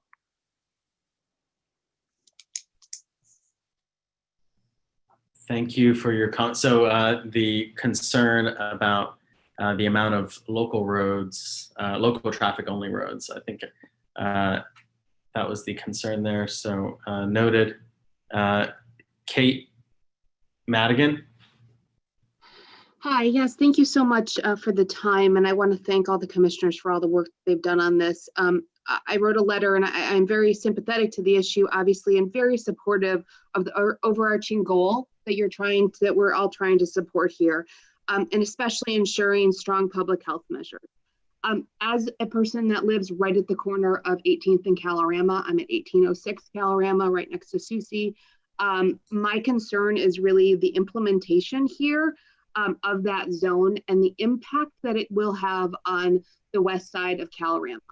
My So my approach would be, as the last person just said, and as one of the commissioners said, to either go down, stop at Florida, or to direct traffic a different way, or to look at that drop-off zone. My concern is looking at the public health issue that we're trying to address. There are unintended consequences that are other public health issues that will cause damage to Kalorama Road. One being speeding and more congestion. That is already way too tight, and I have seen an uptick of problems on our street. So I am supportive of this. I just am asking for a different approach to this section so that our street on Kalorama Road is not impacted, because there are going to be other issues that are going to come from it. Okay, Kate, just so I got this clear, are you looking at the version that has Kalorama, the pickup drop-off zone is on 18th and not on Kalorama Road? Yes, so I'm looking at the version that is there. However, when you drop off people, people do not then turn around most of the time. They're going to turn left onto Kalorama Road. They don't turn right the other way past Marie Reed. They're going to be turning that way. So there's just going to be a lot of congestion there. And I just think it's going to cause other issues for Kalorama Road specifically. Again, I'm supportive here. I'm just trying to figure out a better way that's not going to have some other issues on this street. Right. Okay. So I'll just I've noted the concern about Kalorama Road traffic. You know, people will come up. We will just. My hope, a couple of things here. Not so much a hope, but the obvious thing is that through traffic will be cut down and reduced. So I completely hear the concern about the traffic on Kalorama Road, but let's also be realistic that without any through traffic coming through the neighborhood, that there will be a reduction in traffic numbers to begin with. So taking that into account and taking the sum, I believe, and the amount of people that will no longer be circulating around looking for parking in that way, I think that the overall numbers will be down. So, okay, well, I disagree with that, but I think we can take a look at it going forward. Thank you, Kate. Moving to Emily. Hi, thank you so much. Echoing everyone else's, sorry, can you hear me okay? Yeah. Okay, great. So echoing everyone else's support, as someone previously said, cautious support and optimism about this. We're, huge supporters of local businesses on 19th Street, want them to thrive and survive and then thrive economically, and want residents to be safe. I have questions rather than just my own thoughts to share, but if you're open to discussing questions right now, again, about the car traffic and resident safety on Kalorama Road, I just wanted to know what plans and considerations have been thought of and put in place, because there doesn't seem to be anything in the proposal. So if you could talk about what plans are in place and or what the adjustment or amendment process is to the resolution if it's passed moving forward in order to attend to those issues. One idea would be to add to the resolution that the 1,800 Kalorama Block residents, perhaps through our representative, would have a special consultation and say in the planning of how traffic is directed. Same question about whether all of the side streets could be deemed as local rather than just through fares. And then a separate question is, how long do you think the ANC would reasonably intend to keep the resolution in place? I know I saw that it's up to a year, but what will be the drivers, measures, or determinants for informing how long the actual closure would be kept in place?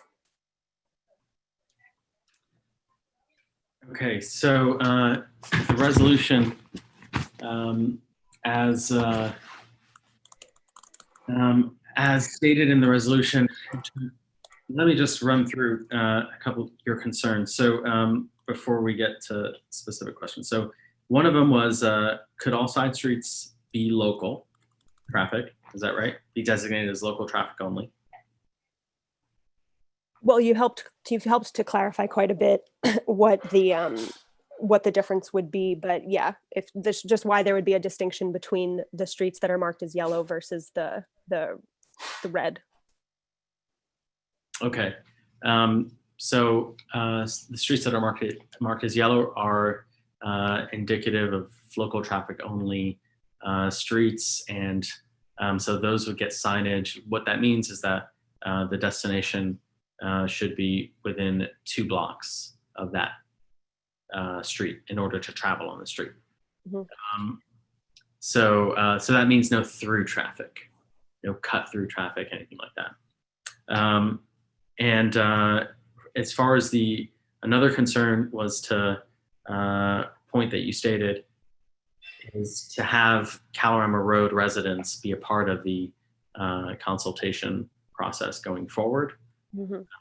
Specifically only because of the way that this has been designed, that Kalorama Road would be kind of designated as a different kind of street. And, you know, the comment about traffic going down, sure enough, but someone made a note about, you know, people will take Ubers and they'll change their driving habits, but Ubers they're still cars. They still need to go somewhere. Mm-hmm, mm-hmm. So it's not so much that Kalorama Road is being treated differently than it is than the other side streets. It's only that Kalorama Road has east-west connectivity, and it's not the case with the other side streets there, as you can see. So as was stated earlier, the amount of traffic overall is less, and when you cut out any through traffic, I think that you'll find that the sum total will still be less traffic. So I think was there another concern or issue I should note here before we move on? I think she was talking about timing, how long we're looking at, how often we're going to be reviewing this, what the way of measuring it. And I guess I'd like to respond to that a little. I live on the 1800 block of Kalorama Road and have been fighting for the entire time I've been on the commission for 8 years now to do things that will reduce the impact of traffic on the residents of the 1800 block. It has been very challenging dealing with DDOT on this. We've got an outstanding resolution that we requested this be changed to a one-way street 18 months ago that we still don't have even a response from DDOT. I will certainly continue to be involved in the process of evaluating. I will be paying close attention to changes that result, assuming this plan gets adopted, that result and the impact on this 1800 block, and that it's my expectation that the entire commission will be keeping a close eye on all of the effects of this proposed change. And as we see problems, we will do our best to address those particular problems. If we find that it really doesn't work, we will consider whether to get rid of it. And that's not something that is time dependent so much as experience dependent. Mm-hmm. We're going to have to live with this to find out how it works. And it may take more than a couple of weeks for things to settle down and be clear about it, but we have to have some sort of experiential basis in order to be able to evaluate what changes are appropriate to fix any problems that result from this change. Okay, and speaking directly to, and thank you, Emily.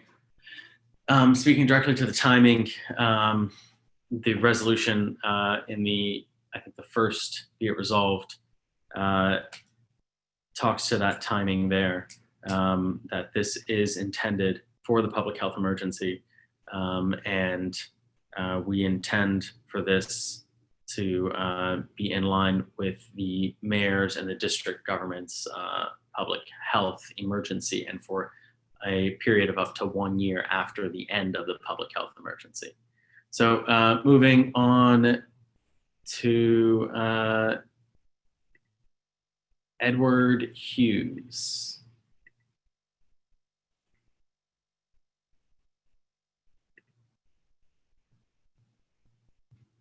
Mr. Hughes?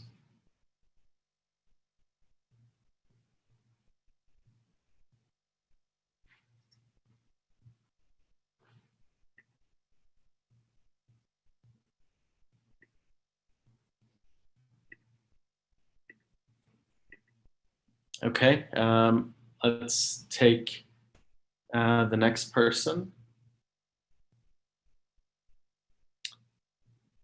Heather?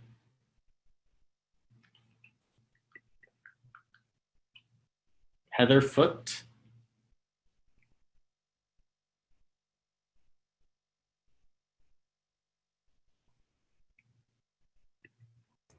She seems to have dropped off. Yeah. Okay.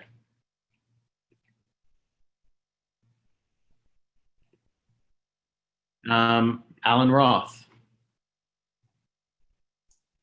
Thank you. First, I want to try to bring us back to where Chairman Irani began this conversation and a couple of things he's repeated since the start. We're in the middle of a public health emergency. And so I want to ask people to do something that I know is sometimes very difficult to do, which is just for a moment, set aside your personal, very personal interests and think in the big picture here. I want to thank Commissioner Irani for amending the resolution as he did earlier today to add a last paragraph that focuses on what this is really primarily about, which is about how the public space is going to be handled from a public health perspective. Because in the end, that's what this resolution is primarily about. It's primarily about providing ample social distancing space on 18th Street during a phased reopening that none of us, nobody on this call had any hand in. This was a decision made by the mayor based on statistics or data that none of us had any hand in calculating or deciding. Now, this is not a transportation issue, and this is not a business relief issue. This is a public health issue. And I've been following some of the comments that have been coming down the screen. And I want to focus on 2 points. Number one, Commissioner Guthrie tried to make this point before, and I think he said it correctly, that everybody is kind of assuming that there's going to be some kind of traffic disaster that is about to descend on their streets. Nobody has any data right now that actually bears out what the truth is about that question. In fact, on the contrary, all the evidence right now is there's virtually no traffic on the streets compared to what it has been in the past. And if things continue the way they are, once it turns out that people find out, not only is it inconvenient to get to Adams Morgan, once you get here, there's no place to go, no place to park, no way to get here and do anything with your car. They may not want to come back. So everybody's concocting these disaster scenarios in their heads without any actual data to back it up. Number two, there was one comment on the screen that said, this is a neighborhood issue. Well, excuse me, this is not just a neighborhood issue. You may be walking on 18th Street and pass somebody who doesn't live in this neighborhood, and they cough on you, and you bring that home, or you go to some other place, or you go to the supermarket, or you go to work, and whatever, and you become a carrier. Or you may be a carrier and unknowingly you may think you're asymptomatic and you go walking out on a street and there's no room for social distancing and you cough on somebody and they take it home with them. So please, just for 30 minutes here, okay, back up a step, calm down, and look at this for what it is. By the time the fall rolls around, by the time the winter rolls around, nobody's going to be eating out on the street anymore. Nobody's going to be eating on a sidewalk cafe because it's going to be cold. By then, there's either going to be another surge and the mayor's going to roll all this back anyway, or we're going to know a lot more and we're going to have a lot more data, real data about how this worked out. And at that point, if anybody wants to get up on a soapbox and talk about whether or not this should be a walkable neighborhood where people should be able to drive wherever they want, they can get up on their soapbox and do it then. And at that point, businesses will have a lot more information about whether or not this worked or didn't work. And the neighbors will have a lot more information about whether it worked or didn't work. But for the time being, for the next 3 or 4 months, this is a public health issue. That's all I have to say. Thank you.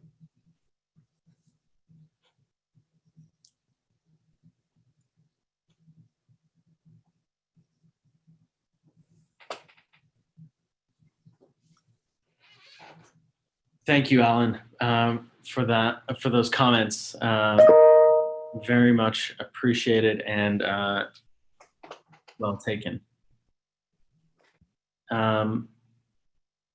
Mr. Edward Hughes, go ahead. Let's try it again.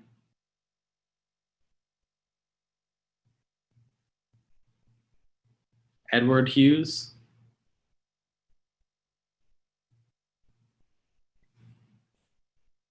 Maybe the third time will be a charm.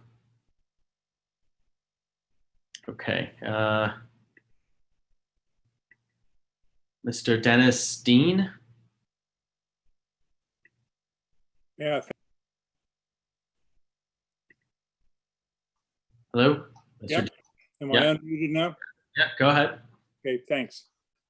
Try and make 2 quick points. Number one, I'm concerned about, I understand the public health situation and I'm totally supportive of Mr. Roth's comments. I don't understand why the resolution goes for up to a year beyond the declaration of the public health emergency. We've all been bitten in our lives in any number of ways by government regulations that have been put in effect that were temporary, that all of a sudden become permanent. And although they might have been easy to turn on, they're easy to turn off. So I'm concerned about why we have to consider this for that length of time as opposed to considering it for just the duration of the public health emergency, whatever the mayor declares that to be. Second point, as a resident of the infamous 1800 block of Calorama Road, I do have concerns about it, having lived with this for the better part of 15 years as a resident. The problem is, even with a low volume of traffic, the road, although it's absolutely wide enough for 2-way traffic on it with normal cars, pickup trucks, and with drivers that know what they're doing, even UPS trucks. But we're obviously, from this plan, as I understand it, going to be getting more delivery truck traffic on the road for people that are not necessarily used to driving that width. And I've got to tell you, it only takes one truck that doesn't understand how wide it is, coupled with one resident or visitor or coming the other way, that doesn't know what to do, how to get around it, can't back up, and you have an instant traffic jam with half a dozen horns blowing. It is. And we see this happen on a continual basis for anybody living on 18th Street. That's why we've had, as Ted said, a request in to make Kalorama one way up the hill so we resolve this. I think that if you made it so that part of this plan was to make Kalorama one way for that block of 1800 Street, or for the 1800 block, that most of our traffic concerns would go away. And if it turns out to be a speeding problem, as some people are concerned about, then a speed bump or two ought to calm the traffic a little bit. So those, for whatever they're worth, just my two observations. Okay, thanks, Dennis. Your point about the speeding in the one-way on Kalorama, and I understand that, and the point about why is it beyond just the duration of the public health emergency that's taken.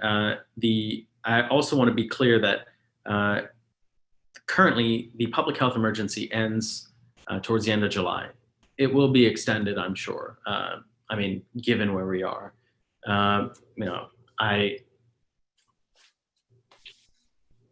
just because we're outside of the public health emergency doesn't mean that we're out of the woods. So that's the reason why we want this extended and to give the leeway for us to properly physically distance and to promote the safety of the residents as opposed to having through traffic. So having said that, let's move on to Eric Clifton. Okay, I hope you can hear me. I'd like to thank the commissioners, particularly Commissioner Ronnie and Commissioner Bowles, for their work on this resolution. I think, as you know, we could all come up with specific points that why shouldn't this be different or something else. I think that there's as expressed earlier, there's a lot of urgency here. The city, the DDOT, were getting ready to impose something on us, and it's only because the ANC is trying to quickly come up with a proposal that we can have some community input. So I think that while no resolution is going to be perfect, I think that this one is very good in terms of balancing off conflicting issues, and would be a positive step forward in trying to improve the public health situation in Adams Morgan. So I just want to stress my support for the resolution as written, and encourage all of us to think for future discussions about various issues that we would like to have addressed. Thank you. Thank you, Eric, for voicing your support. Arthur Cohen. Thanks very much. I appreciate what all the commissioners have done here, and I want to say, as a resident of the 1800 block on Kalorama, I think it's important to open things up and do support that, and I think most people on the block support that. But it's a little bit unclear from what people are saying about whether or not this is being done for what purpose. I heard Alan Roth talk. I appreciate his request for calm. I think everybody but him has been calm on this call. I think that the issues here, to the extent he's saying this is public health and not traffic, then I really don't understand why it goes on for a year beyond the public health period. I think if it did, I don't think anybody would have any complaints about it. But to go on for another year is very significant. I think that there is traffic issues here. I think that the mention was made by one of the commissioners that Kalorama is a through street. Kalorama is not, it is, yes, I can see more than the other streets, but when Kalorama goes past 18th and toward Champlain and then does the dog leg over, there isn't even enough room barely for one car to turn.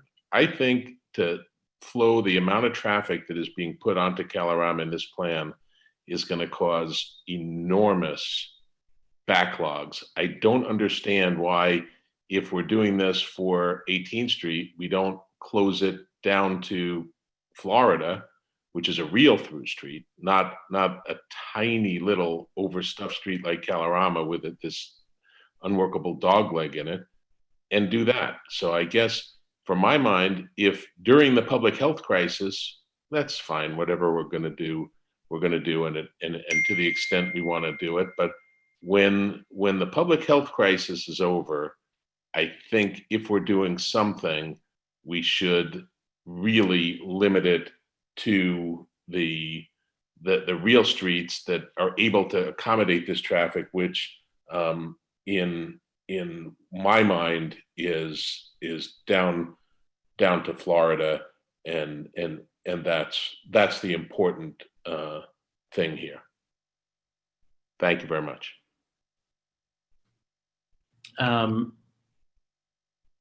Commissioner Bowles, you're muted. I don't know if you were trying to say something. No. Okay. Thank you, Arthur. So your point about taking it down to Florida. All right. Thank you.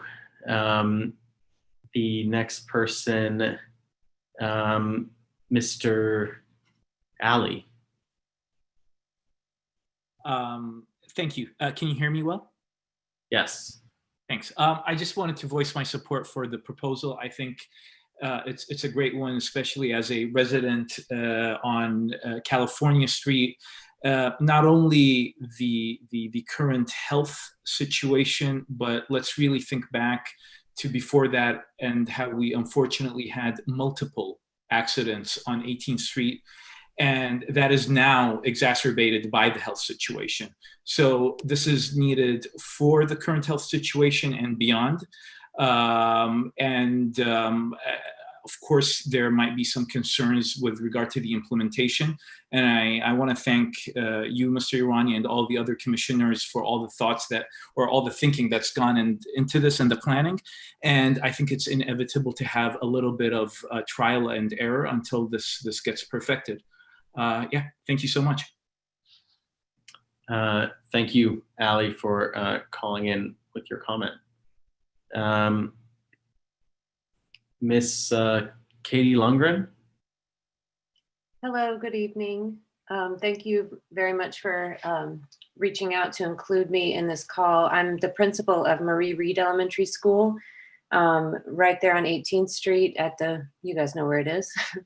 And I've been very interested to hear the dialogue here tonight. I reviewed the plan, and I have to say I strongly support the resolution as it's written, with the closure of 18th Street ending at Kalorama. And that is out of the primary concern for my students and families that commute to and from Marie Reed every day. We serve 470 students ages 3 to about 11, so pre-K 3 through 5th grade.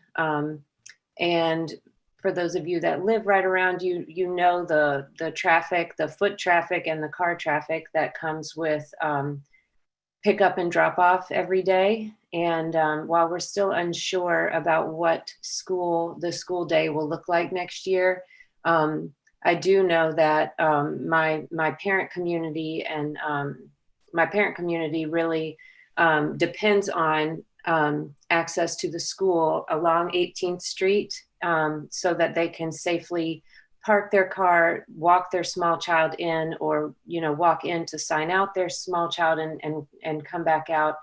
And I'm concerned about the, you know, the ideas that have been posed here to extend the closure down to Florida. I think that that would be a huge inconvenience and safety concern for the students and families that attend Marie Reed. I know that, you know, as we're entering the summer months here, we're in a phase of sort of exploration with this idea.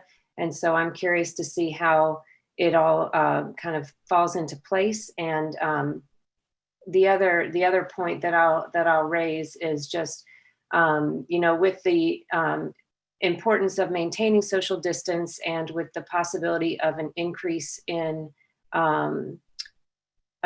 visitors coming to the business district along 18th Street. And I'm a little concerned about the spillover into the plaza and field area of Marie Reed for people to you know, use as their personal picnic area, and just a little concerned about the resulting trash and just the way that you know, we frequently have challenges with keeping those areas safe and clean. And so that's just one question or concern that's kind of on my mind with the proposal. And we will see, again, like I'm definitely on board with the resolution as it is. And I think actually it'll be good for my students and families in the sense that there will be reduced traffic along 18th Street and at a lower speed limit. And so I think my biggest concern is this idea to extend to Florida. I'm not in support of that. And also the possibility of additional trash and misuse of the plaza and field areas. Thank you. Thank you, Principal Lundgren, for joining the meeting and bringing up those good points, because you do represent hundreds of students, staff members.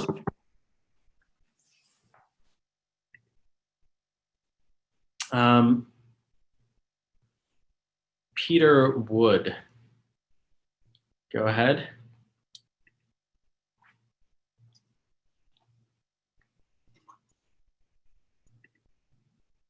Mr. Wood.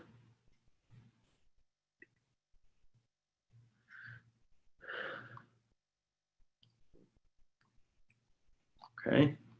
Peter Wood.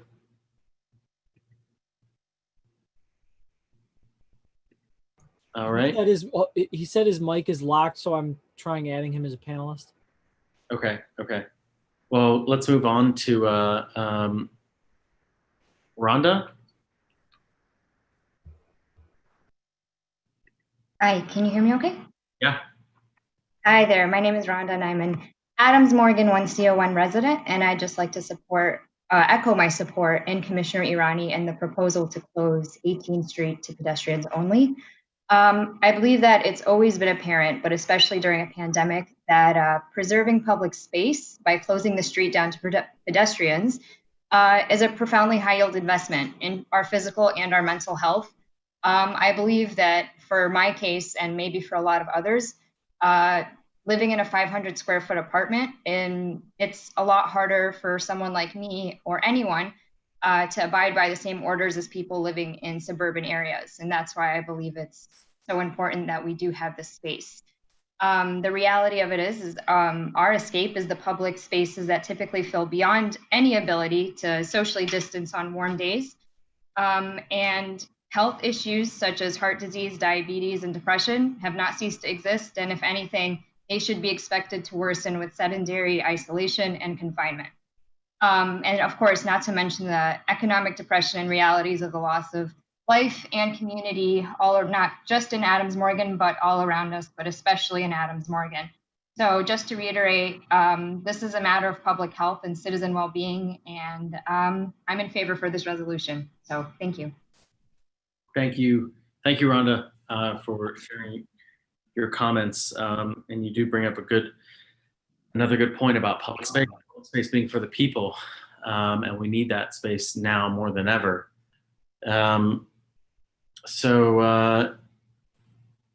Gordon, did you get Peter Wood sorted? Peter? Hi, yeah, can you hear me now? Okay, yeah, great. Okay, great. I think it was on my end. Sorry about that. So I'll be quick because we're pretty far over time. Just a quick comment, and I'm doing the thing that I hate, which is I have a comment and a suggestion and a question. So the comment, just kind of generally, I mean, this is obviously a very tense subject for a lot of people, like a lot of subjects in this neighborhood. And just kind of going around the different neighborhoods in DC over the last even week, let alone a couple months, you see that there's a lot of kind of a range of problems that people are dealing with, and there's a lot of differences that are people confronting very quickly, and just kind of a general applause for just how everyone seems to be conducting themselves. I know this kind of preaching to the choir, but this is a lot of things happening quickly, and we're being pretty civil, all things considered.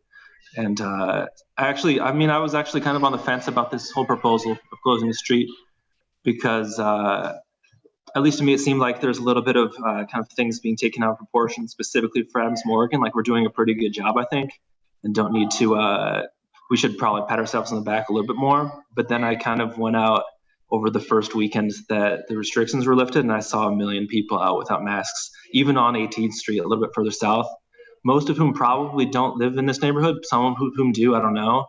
But regardless, it's pretty likely that people will flock to the neighborhood in different ways. And if they don't live here, tend to treat it differently than the people who do. So again, good job to everyone who's keeping these things in mind. And I think that adjusted my opinion some. Suggestion, we talked about a bit Sunday, maybe not the biggest thing, maybe a bit futile, but lots of voices being included in this, and some of the business owners on Sunday night's call, which wasn't explicitly ANC 1C, talking about the voices of their employees. I think that is another voice that is really important in whatever degree to include, just because the people working at these institutions and not just their owners and patrons have obviously a pretty critical and risky role in everything. So I don't know how that would go, but I think it's important to make sure that they're being listened to if they want to be heard. And then just kind of a question that's a little bit, I apologize if this has been addressed explicitly. I think it hasn't, but there's some talk about, well, a lot of talk about traffic, but specifically about car sharing like Uber and Lyft. I think the answer is no for the ANC 1C, but is there any sort of relationship even with a reward or something with those companies to be able to kind of on the back end of things technologically establish? I think there's been some talk of trying to establish, like similar to airports, some sort of zoning type restrictions on the apps. Maybe a rhetorical question to an extent, I'm not sure, but I think it's worth considering something like that, just because that could, I think, alleviate some of the issues, if not many. I live on 1800 Calorama, so the traffic would be coming up in front of my house if it were to exist and wait for it were to get bad. But I think that's useful. But yeah, thanks for listening. Thank you, Peter. And just to be clear, the point of basically geofencing the vehicles is what we're getting at. And with Uber and Lyft and things like that, it's not something that can be required of them. It can be suggested. You can let them know that this area, it'll come through when you mark things as local traffic and when you mark streets as closed. GPS devices would adapt to the current road conditions. So let me say that first. Secondly, as far as the geofencing goes, there's no legislative way to force it. So it's something that they would need to do specifically, but that point is well taken about geofencing. Thank you. And thank you for the other comments. Moving on, I want to get through the people who haven't spoken and HRB.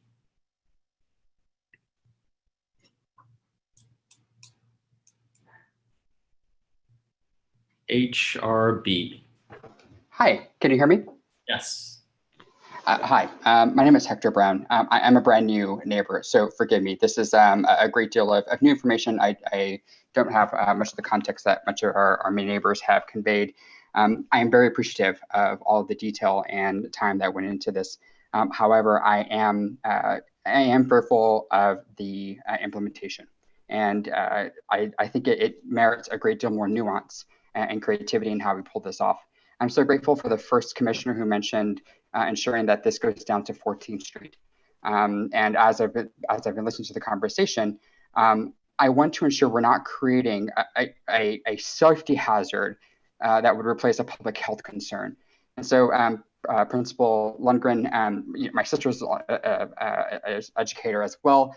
And I would love to propose some way in which we can ensure the traffic goes on 14th Street, but perhaps during pickup and drop-off times, we create exceptions for that and bring a little more creativity into this, because as I am also on Calamar Road, and I've been social distancing for almost 90 days now, so I have been working out my window, and not only do I see a great deal of traffic from the delivery trucks that obviously the businesses need to survive, get that.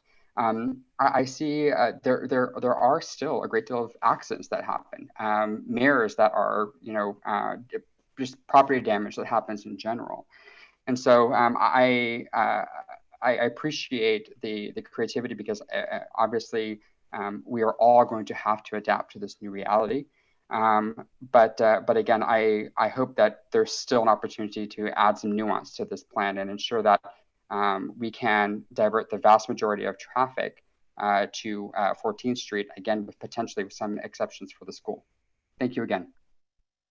Thank you, HRB. And thanks for your comments. And I think what I hear is, can we do things to make sure that traffic is diverted to a road that can better accommodate the traffic, to circulate that to a road that can better accommodate it. So thank you for that. Edward. I think this is a third go around for Edward.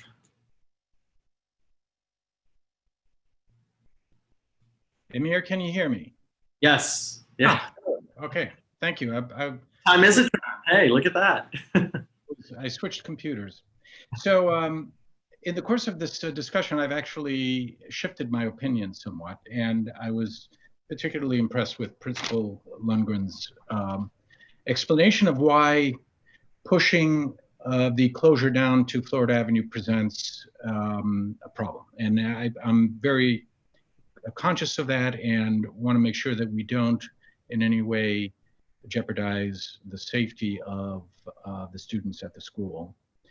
So I've kind of restricted my objections to the program. There are two things that I'd like to propose. One is that the area at the corner of Colorama and 18th Street not be officially designated as a pickup or drop-off point for ride shares. And the reason for that is that I know what will happen is that at 2 o'clock in the morning, as the bars let out, people in various states of consciousness are going to be gathering at the corner of Colorama and 18th Street waiting for their rides, or they're going to be rides cruising around looking for their pickups. And that's going to not only create congestion, but it's just too concentrated an activity for that small area. So I would request that no official pickup and drop-off points be designated, or that the official drop-off point be designated at Florida Avenue and 18th Street. So the map has that shaded area, Amir, that is drop-off, right? So, I mean, that's just an invitation to have more traffic gathering, cars waiting for their rides and so forth at that corner, and that doesn't seem to make much sense. So if you do have to designate an official pickup point, then make it on Florida Avenue and 18th Street. If not, just leave it unofficial, and people will pick up at California and Wyoming and Belmont and or wherever they can. The second thing that I would ask is that the signage that was discussed on Sunday, local traffic only down at Florida Avenue, is that going to happen, or are you guys confident you can get that done? Yeah. So the sign on 18th Street will say local traffic only. I can't say exactly what it's going to say in terms of local traffic, but what I've heard is that it'll be a sign saying there's no access to Columbia Road. Yeah, that's a little different, right?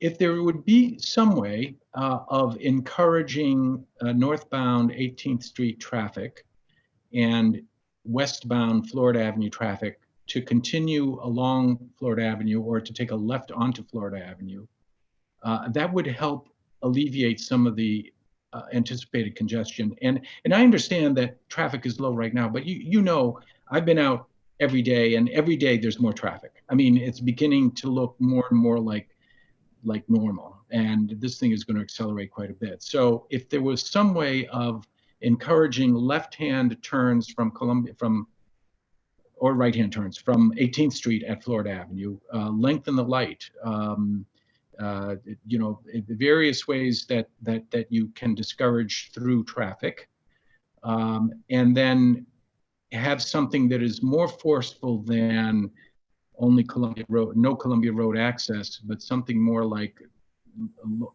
local traffic only ahead or something like that. In other words, for folks coming along Colorama Avenue, Colorama Road across 18th Street, that's okay. But you know, if they want to get over to Connecticut Avenue, if they want to get over to Columbia Road, they should take Florida Avenue. And there should be, I'm just wondering, Amir, if there's some way that we could enhance that a little bit. I mean, you guys are going to move heaven and earth by detouring 90 and 96. I mean, that's a tall order. Surely you can get a sign up that will, or something that will encourage traffic to use Florida Avenue instead of Colorama. And right. Yeah, I mean, I was dead set against it an hour and a half ago. So I love these discussions. But you know, yeah, everybody's got a fair point, and I certainly agree that 18th Street merchants deserve, and I think we would all benefit from having traffic along there reduced. So let's see if we can't ameliorate this last thing. Thank you. Thank you, Edward. Very thoughtful points. I'm glad you tried a couple times to get in, to get those things in. So I got your points about no official PUDOs, pickup drop-off zones, and to make them drop off at at Florida Avenue or elsewhere.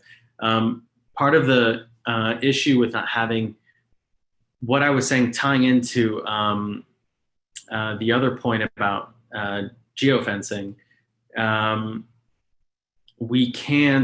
what we can do is just say that this is a pickup drop-off zone up ahead, and what we can do is remove cars to make it easy to have a place to pick up and drop off.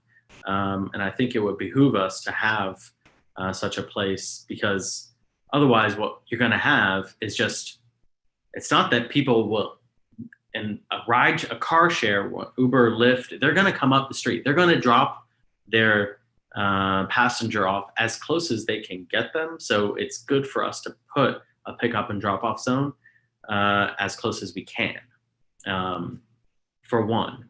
For two, if we don't put a pickup drop off zone, it would be difficult, because, you know, they would just stop in the middle of the street as opposed to pulling over to the right. So removing the parking to make a pickup drop off zone, you know, it seems like a necessary thing. I do, you know, thinking about all the different ways we can discourage through traffic. That's certainly something I noted, and I think additional signage would be needed, not just at the intersection at Florida, but also further down 18th Street, further south on 18th Street, so that the northbound traffic that's coming up from DuPont Circle can anticipate a little bit better and make another decision, and perhaps putting it somewhere on Florida as well, that there isn't access to Columbia from 18th Street. So thank you for that. And moving to the next person, caller ending in 411. Hi, this is Dennis James. Mr. James, hello. Good evening, everyone. So, as many of you know, I've been very critical of the ANC plan.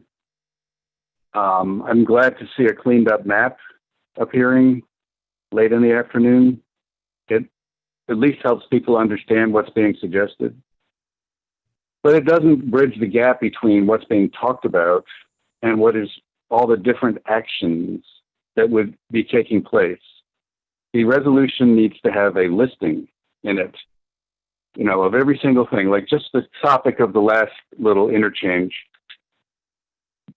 You got a little point of black, pickup, drop-off zone, no parking.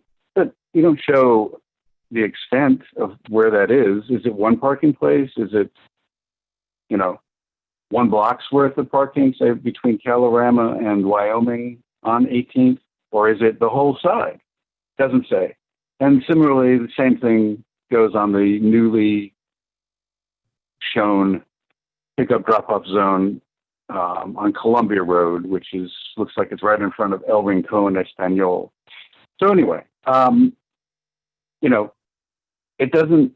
Your resolution doesn't contain A, B, C, D, E, F, G. You know, do this, this, this, and the other. You know, the arrows are, you know, they just show an area, a direction. They don't show what's going to happen within those.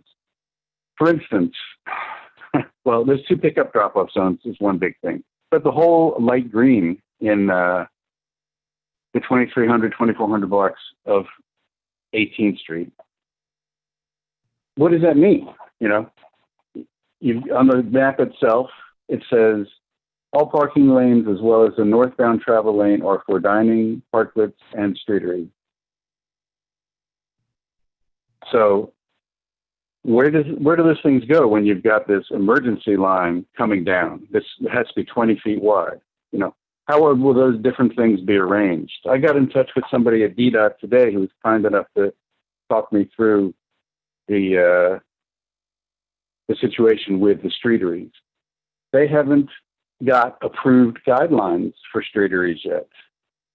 And there was some uncertainty about whether it needed to have something else, some other action taken by the council, or whether they could do it in-house. So, you know, that's quite a problem. And in the meantime, establishments that could be having a parklet are not getting one. You know, they could have been having them right away. All they had to do is register online. So, you know, this idea that everyone's going to want to do the same thing is idealistic at best, you know, unlikely probably in reality, because everybody on 18th Street doesn't always agree with everything, you know, that is suggested to them. So further about the parklets, they can be either all of a parking lane within a certain neighborhood or section of a long street, say, or it can be the parking lane plus the first travel lane next to it, or it can be an additional travel lane. So they can be 3 lanes deep. But it turns out, according to this person that I spoke to, and she seemed very knowledgeable, the establishments are going to have to regulate all that themselves. Like if somebody came in carrying food from a different carryout that doesn't even have seating, you know, it would be up to them to say, well, you have to make a reservation. That's how this is looking like it's going to work, according to DDOT person.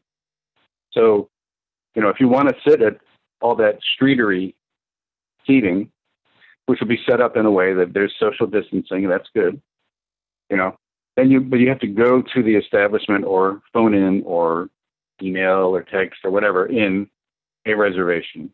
So that's pretty complicated, you know, especially if people are just walking around saying, oh, I want to go get something to eat. And then you get told, oh, no, you have to make a reservation. Anyway, but then I worry about how that's going to work with all these people who are in competition with each other and how it will be made clear that, oh, that's in front of my building. Those are my seats. Or are they? Or are they for anybody? You know, that's totally unknown. So I think that depending on all that in this resolution, looks to me like it's going to be problematic as it comes down. And I think it's going to take time, significant time, for that to become clear. So that's a negative for this grand proposal. If you just said everybody go get a parklet, that could happen a lot quicker. I'm not sure it's so great, but it would leave some parking for establishments, be they ABC food or not, to have customers come close to their business and do a pickup drop off of goods or food, whichever. There's a lot of different ways to look at this. I have a big criticism, though, of the way you would have vehicles from Columbia Road drive through a largely residential alley, the one north of Belmont Road. All of Belmont Road, well, not quite all of it. It's mixed-use commercial at the top and bottom, but between that are townhouses and apartment buildings. So, and then to the left on Columbia, 5 consecutive residential apartment buildings. So, but this would be a major way to get into the Colonial parking garage, the way it's drawn. And it seems to me that that would interfere with the way of the arrangement on 18th Street, the placement of tables and chairs for all this potential streeteries that might happen. And it would bring an element of danger into the idea that it's a fully pedestrian area. So, I don't see that the pedestrians are protected well enough by being far away, like from the tables and chairs. I was envisioning parklets and then the sidewalk. Let's just say the east side of 18th, where there's many, many sidewalk cafes in existence already. So if you were just wanted to walk up and go to Safeway, you'll be running a gauntlet of unmasked people sitting at sidewalk cafes, eating and drinking. That's not particularly safe. And some of those people would probably also be unmasked who were just walking on the sidewalk, because that's what I see as I move around the neighborhood. So then that'll stay the same as I just described if there's streeteries. But then on the outside of the streeteries, out in towards the middle of the street, what makes that safe? There's going to be quite a few people, let's say this is successful, rows and rows of people potentially unmasked sitting there. And, I just don't see enough specificity in this resolution and the map to know that that's going to be safe or safer than what we have now. So that's these are some of the major problems that I see. But, it's been mentioned a few times about how long this will last, that it's going to last a year after the emergency ends. There's no such language in the resolution. I've reread it 3 times during all these conversations. It does not refer back to that guiding document, and I don't believe that says things will last, things are meant to last a year after the lifting of the emergency either. That was something that was bubbling around in the council about ways to expand public space. So there's absolutely no need to have it extend a year beyond the ending of the emergency. I think that's well, it's not in there. Please don't put it in there, because I don't think it's the case at all, that's what the resolution contains or people should think it contains. I do think my block, I live on the 1800 block of Calorama. I do think it's going to suffer just as soon as things pick up a little more. People are getting used to the idea of going out again. People want to. I see a little bit more busyness, and I think it's going to grow unless there's a regression in the cases, of infection. If more infections come, that'll probably all slow down, and maybe phase 1 will be moved back. I want us to get through this. I want us to get through it safely, but you've got to look at the repercussions for those of us who live in that area between 18th Street and Columbia Road and then 19th Street as it goes down, and, the east side of 18th is also affected. I think to a somewhat lesser degree, because just the street pattern, it's not a grid. Nothing is predictable. Adams Morgan is odd in that way. But, what will people do if they are told don't go north on 18th Street at Florida? Well, they'll go over to 19th Street and go north and get onto Columbia. And if things are picking up, then they'll circle around the streets just like they always have for all these many years that this has been going on and look for parking. So that won't change, but the parking garage will be harder to get to, and all of the parking spaces on 18th Street between Columbia and Calorama will be removed. I guess there'll be some left south of Calorama. I will criticize the ANC here for, this is the first public meeting that you've held on this topic. And I understand the urgency, but it's not a good public process. It's good that there's a lot of people on this call. I'm glad there are, but the three things that happened before this, a charrette and two other meetings, were held with terribly short notice over a period of 9 days, and we're not well publicized in the community. So I think you could easily, try to learn more about streeteries, try to perfect this a bit, make a list of all the actions that are going to be taken, like just how a lane will work. What is it? It's not, you're going to just turn it over to DDOT? Hey, do what you will because we want streeteries. I don't know. I'll stop now, but I think it's not specific enough and needs text to describe it. Thank you, Okay. James. So to get to some of those points, I do want to say that this isn't about parklets. This isn't about businesses being able to put parklets up in the curb lanes. They can do that already. What we need is more space. We need more space to walk. Right now, a parklet in the curb lane is going to is hardly a substitute for this. It isn't a substitute for this. Right now, we have 15-foot sidewalks. That's from building face to curb. And when you throw in a sidewalk cafe there, that's taking another 10 feet. What you have left is about 5-6 feet to walk on. And maybe you have a tree box or something else there. It's just impossibly difficult. It doesn't work. To physically distance does not work under the current situation. And the only way that we can reclaim some of that public space in order to safely physically distance is by taking some of this public space from the roadway. And if we do that under this proposed plan, we'll have about 20 feet. So this is more than double. More than double the exit. We're looking at one sidewalk. We'll be doubling that space. But 20 feet worth of public space that people can walk on. They can use their scooter on. They can bike to get through what is a gauntlet, to use your words, Mr. James, a gauntlet of unmasked people. So I do want to just reiterate, this is a public health measure. We need to be able to safely move about our neighborhood. So moving to Aaron Benson. So I want to thank everyone for the work that they put into this. Amir, I heard what you said earlier about your experience going to, I guess, one of the restaurants around there.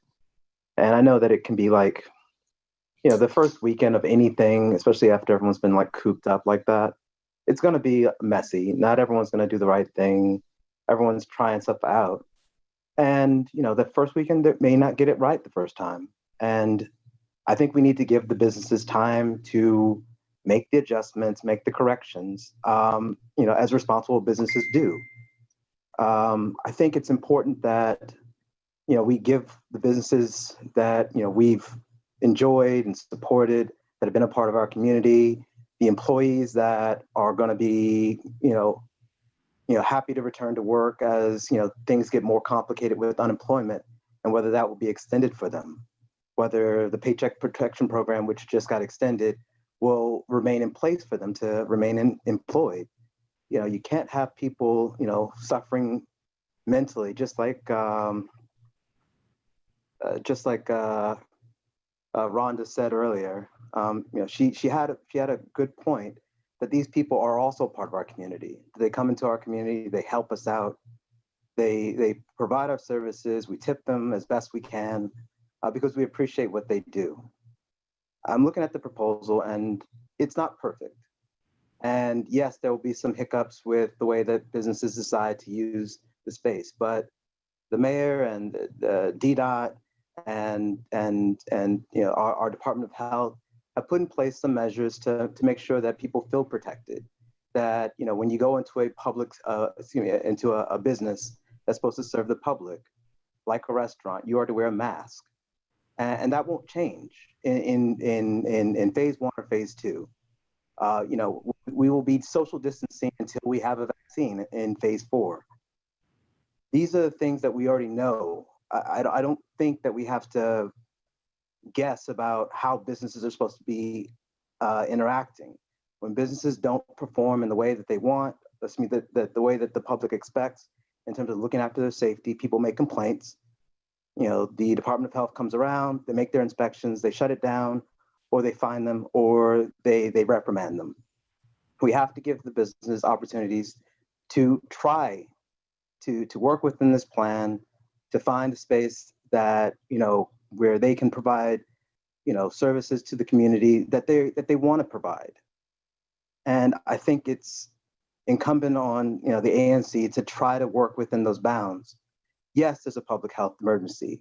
Yes, there are people who, you know, may not be able to go out, but people are going to do, do what they're going to do. They're going to attempt to go into these restaurants. They're going to make reservations. They're going to show up.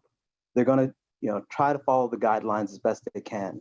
And the only thing that we can really do is to make sure that we're making it as safe as possible, providing them, you know, a comfortable walkway, you know, the 20 feet, you know, that you're suggesting, 20, 30 feet that you're suggesting, and giving them the opportunity to do that.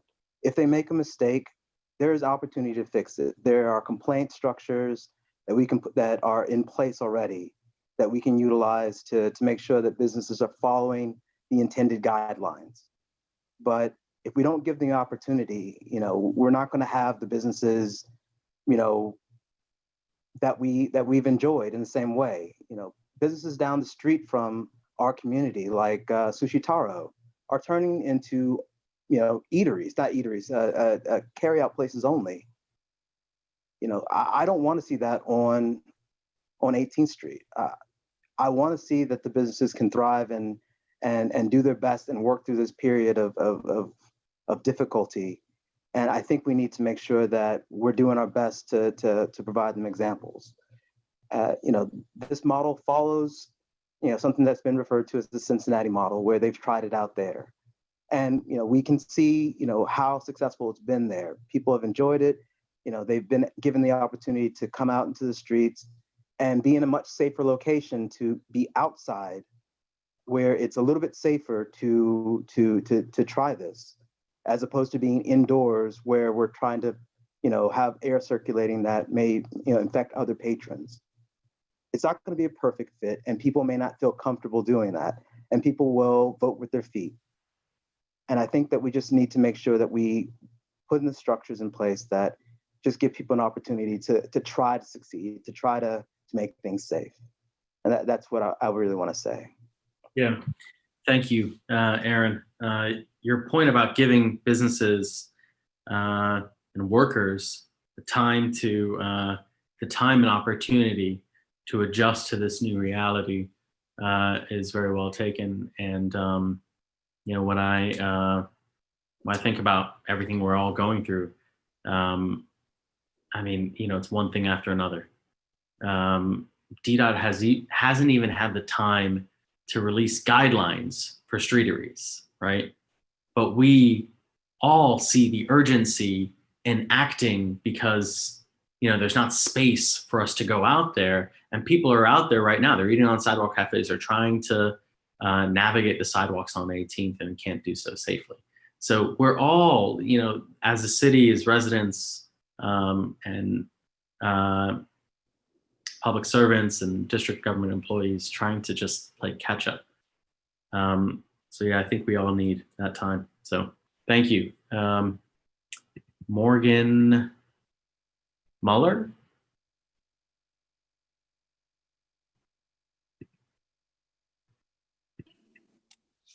Hey, can you hear me? Yes. Okay, excellent.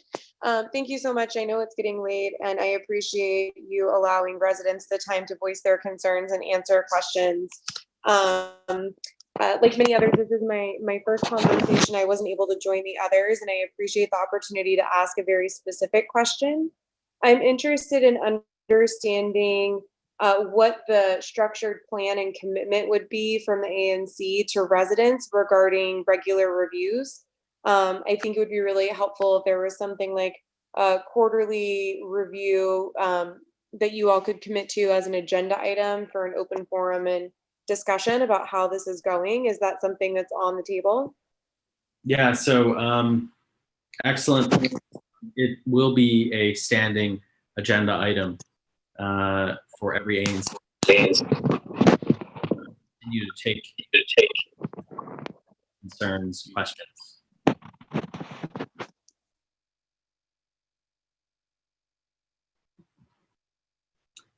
So if that's it, Morgan. We've noted it, and we will continue to have a standing agenda item beginning at our next meeting. So Joe.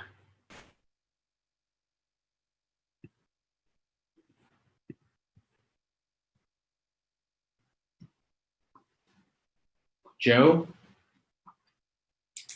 Hello? Hello? Amir, Yes, you got me? got you. All right. Thanks again to everybody and to you guys for doing this. I think the gentleman's name was Aaron. Let me identify myself. Joe Lappin, co-owner, Songbird Music House, 2475 and 2477 18th Street. We've been there for about 5 years now. Personally, I was a resident of Adams Morgan for more than a decade before that. The gentleman, Aaron, did a great, made some great comments. I don't know if he's a resident in the neighborhood, but not that it matters. He said some things that I wanted to touch on, which is just to step back a little bit. This plan has come together, or at least this version of it has come together, you know, in a short period of time in reaction to crazy circumstances. And again, that's not to say it's been the first time we've talked about it, but we've done a lot of work and had a lot of conversations. And my role in that, because I care so much about the community and because I care so much about all of the community and the business community, you know, Dennis made a comment to the effect of like, we need to get through this, or us getting through this. And I'm totally with him. And to me, the us includes all of us. You know, we've been business and residential neighbors in this neighborhood since before I was alive. I mean, I know Adams Morgan Day goes back 41 years.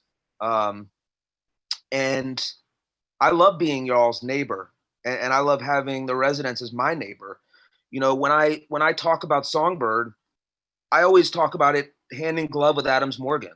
You know, just today, we moved heaven and earth last night to try to get 24,000 bottles of water to peaceful protesters, and we're not even open. And we said, you know, there was a tweet about it that said they are a small business in Adams Morgan. And I wear that with pride. And I always speak about Adams Morgan in the breadth of Songbird. And I also will say that one of my main roles has been to build a network of small business owners, even more so during this past month. I've talked to more owners and more of my colleagues than in 5 years, these last 5 weeks. And we're all so busy, right? But I've made it my priority to do that because it's so important. And I will say, I've been so impressed with the small business owners and the community. We're texting each other every night about everything big to small, about what's going on. There's such a, I think this is one of the best versions of the small business community that we've ever had. And I say that to say that I think to the extent that there's a concern about how it operates within the small business community, I will back up and say this is about public health. There's no question.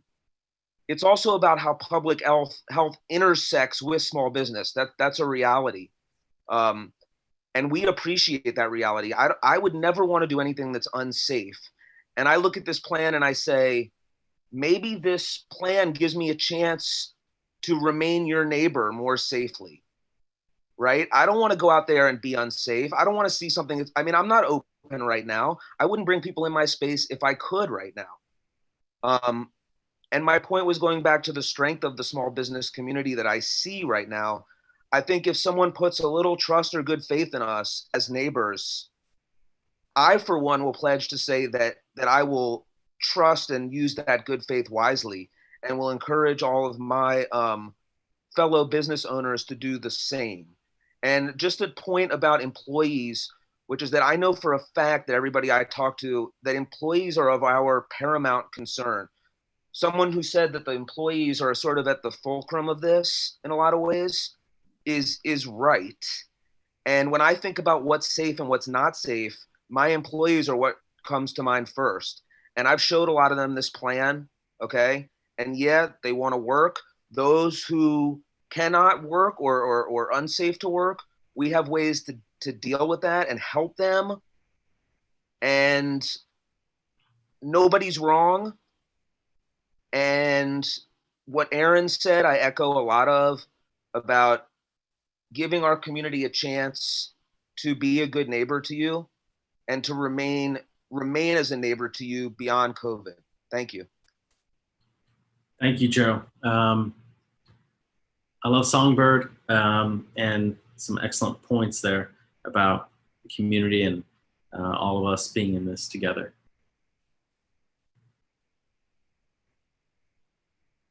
Phone number ending in 955.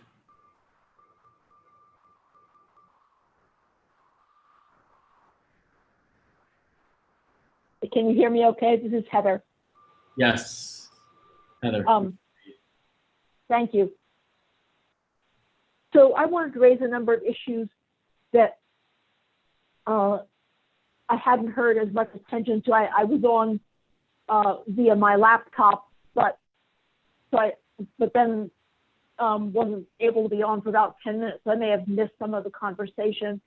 But the first, I have one overarching public health concern, and we each have different, perhaps not each, but some of us have different perceptions and assumptions. My sense is that at this stage, June, there's a much greater public health risk in the area becoming a draw, a magnet for more people coming in.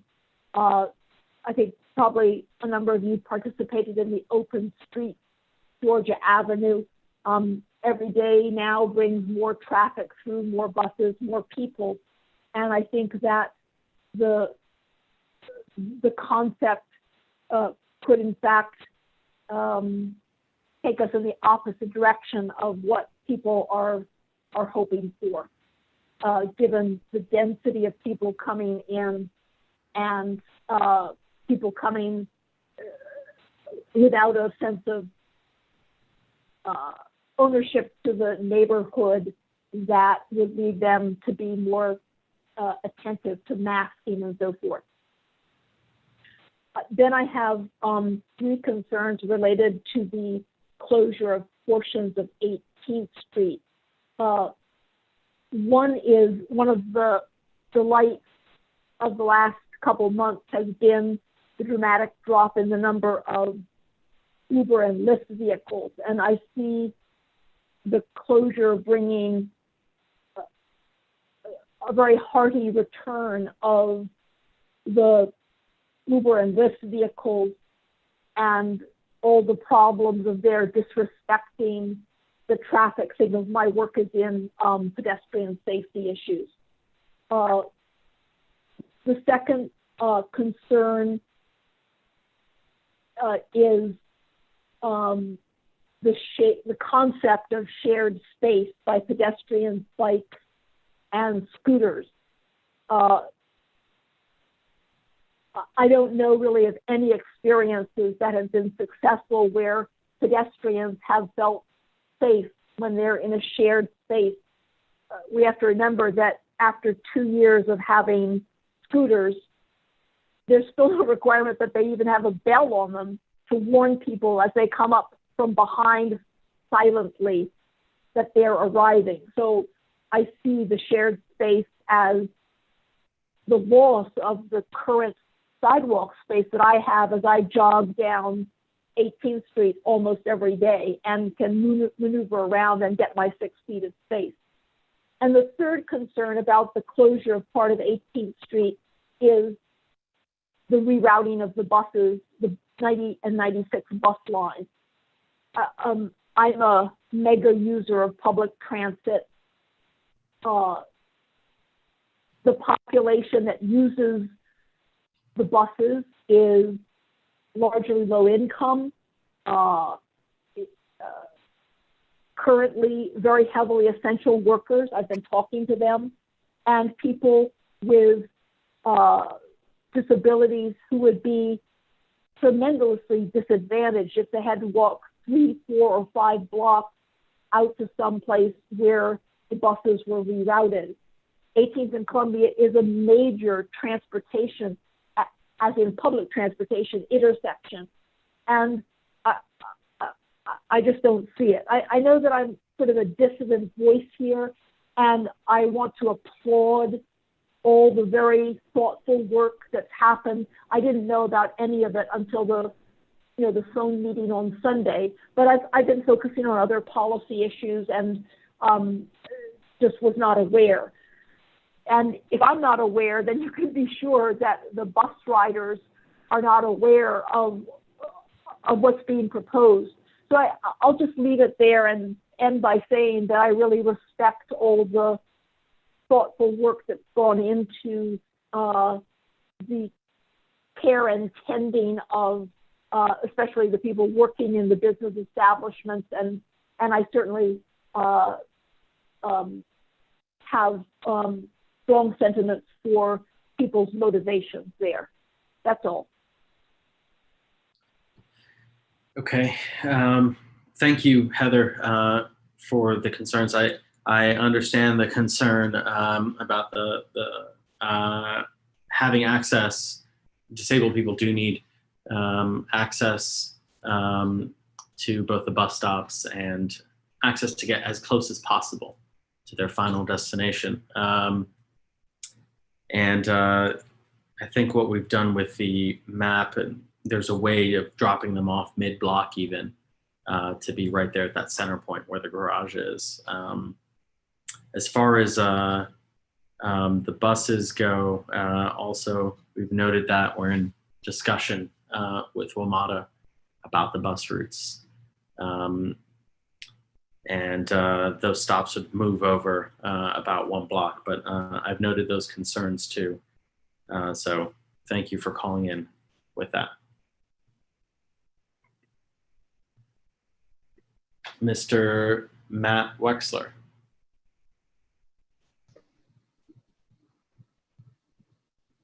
Hey, thanks, Amir. I wanted to introduce myself. This is Matt Wexler.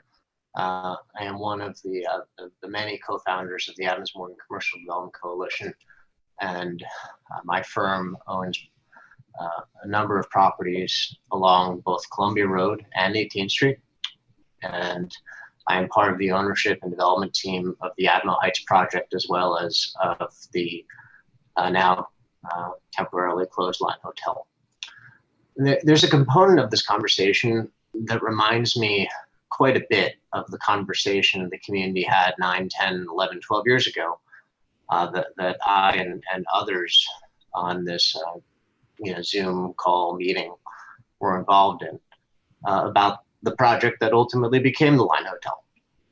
And I want to commend the ANC for its leadership on advancing this partial street closure concept, as well as the open-mindedness of the commissioners, as well as so many other community members to consider such a bold change, because that change, can seem scary. And a lot of people thought that the hotel sounded scary many years ago as well. And I'm really pleased that in such a short amount of time over the past several weeks, there's been such great work to develop what seems to be forming of a consensus plan. And it speaks volumes that this community can responsibly, openly, and publicly have such a constructive dialogue, work together to collaborate successfully. So I think everyone knows on this call, I personally expressed my support of this concept for some time now, as I believe it will help make Adams Morgan more livable and sustainable.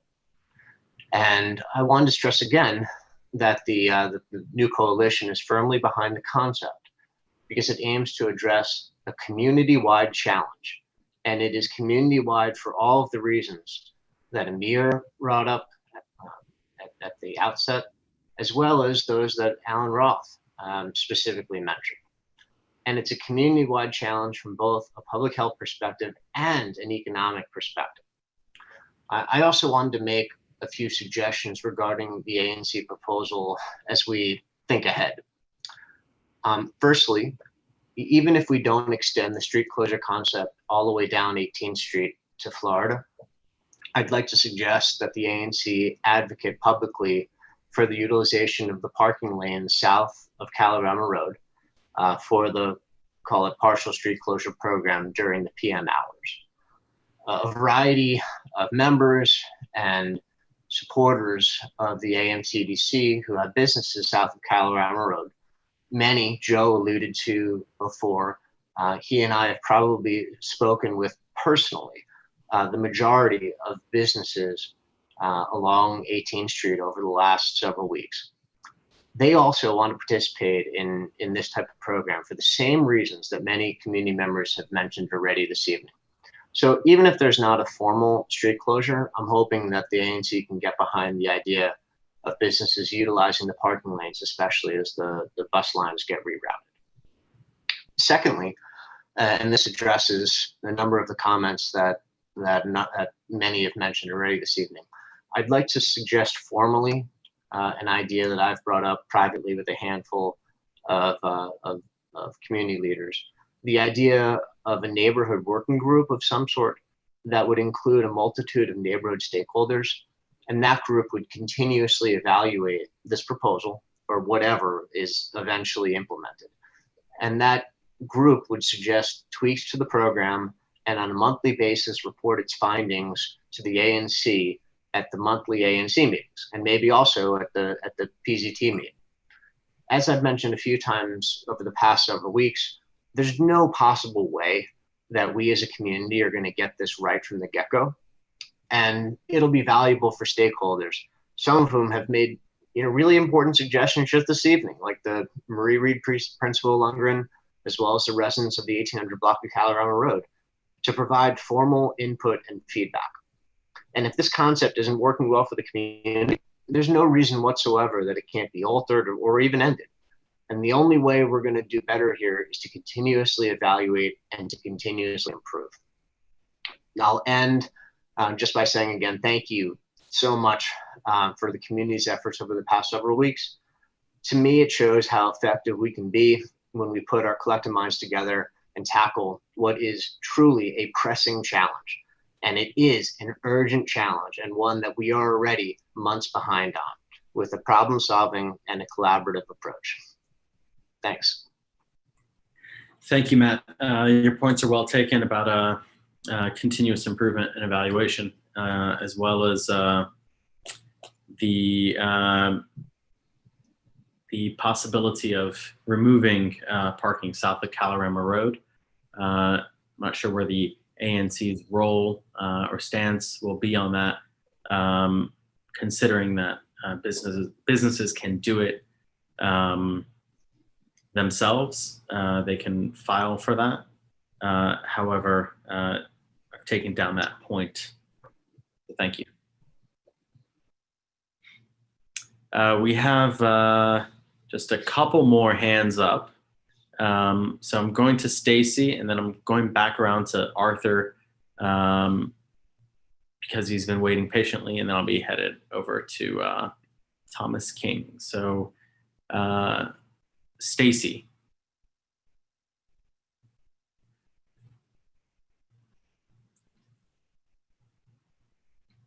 Stacy, can you hear us?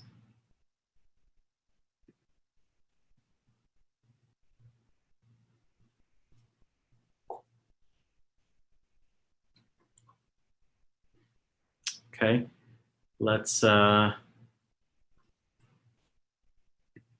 keep going. Arthur, go ahead. Thanks very much. I think it's been very helpful to listen to people. I think I agree with you that a lot of good points have been made. The point, and I agree with a lot of them that you listed, and I think that's good. The point I come back to is why everybody says this is a public health issue. If so, why would it go beyond the public health crisis when the public health emergency is ended? Why wouldn't it end? Or if there's a month or two, that's fine. The suggestion, though, that it would go a year beyond that is hard to understand, even the reasons, because if it is, then it's not a public health issue. Then we're talking about some kind of an economic thing, or and that should be under really a completely different level of scrutiny and analysis than the public health is. So if we're talking about it, as everybody has said, this is a public health fix, then it should be tied to the public health period. Mm-hmm. Thank you, Arthur, for reiterating the point, and for also so it is tied. It is a public health issue. I'll say that. I'll just reiterate that. I think we're all in agreement there. In terms of the duration,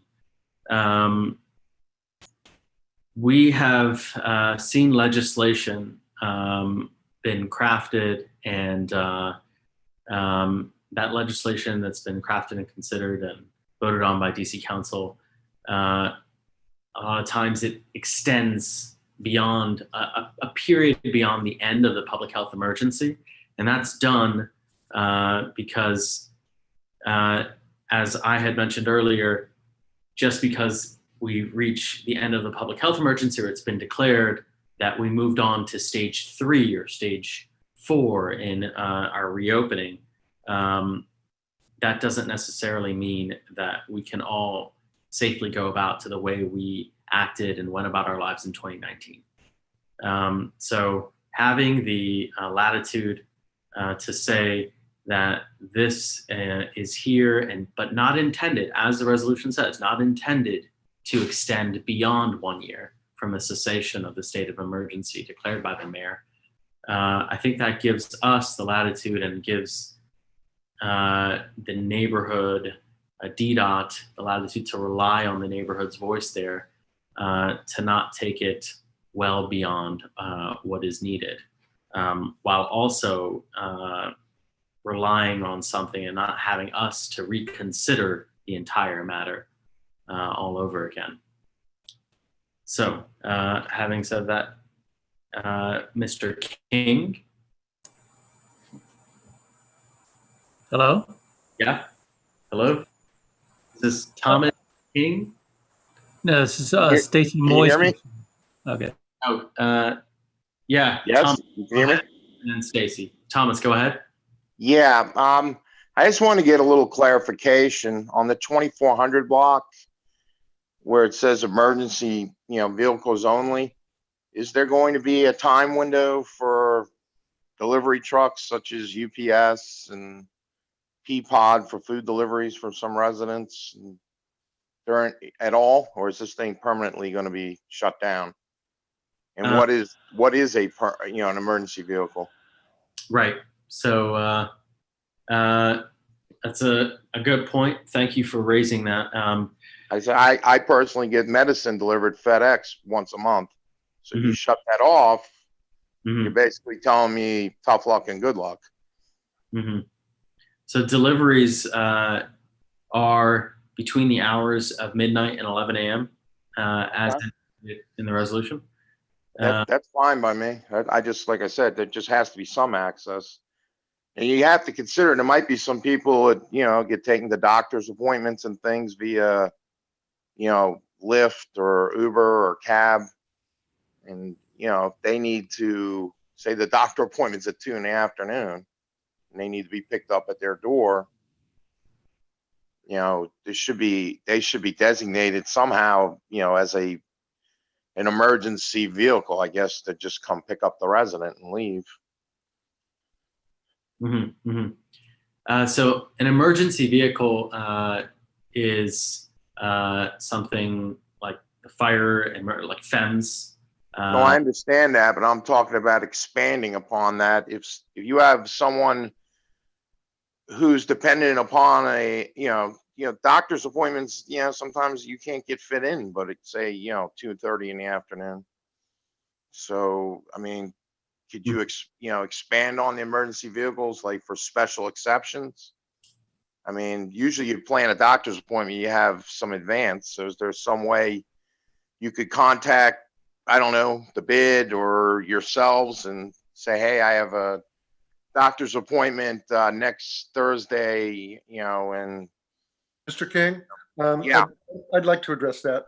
I don't think that you're recognizing the fact that Uber, Lyft, cabs would be within 1 block of any of the residents of that block on 18th. I absolutely understand that. I'm not In ignorant. case I've been here the whole time.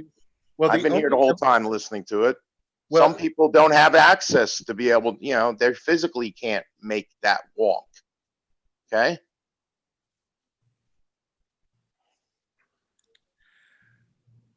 I have a hard time believing that there are people who live in that block who do not have the ability to get to the corner to provide further transportation issues. Well, you're a know-it-all. You know all that, right? No, I'm asking you specifically, is there someone in the neighborhood that you're aware of in that block who has to have some sort of dispensation? Forget this conversation. It's not going anywhere. I just wanted some clarification. I didn't think it was too big a deal to just say, can you contact somebody to pick, for a pickup for a doctor's appointment in advance, give someone like a week's notice. Right. So, Mr. King, I'll say that it is 1 block over, but I'll also say that using Metro Access or one of the other, or Uber Lyft,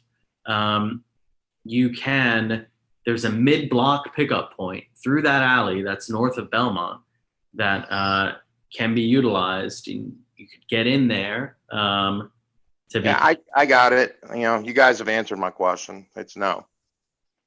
Thank you. Yeah. And Stacy? Yes, it's actually, I'm her husband, Nathan Strachek.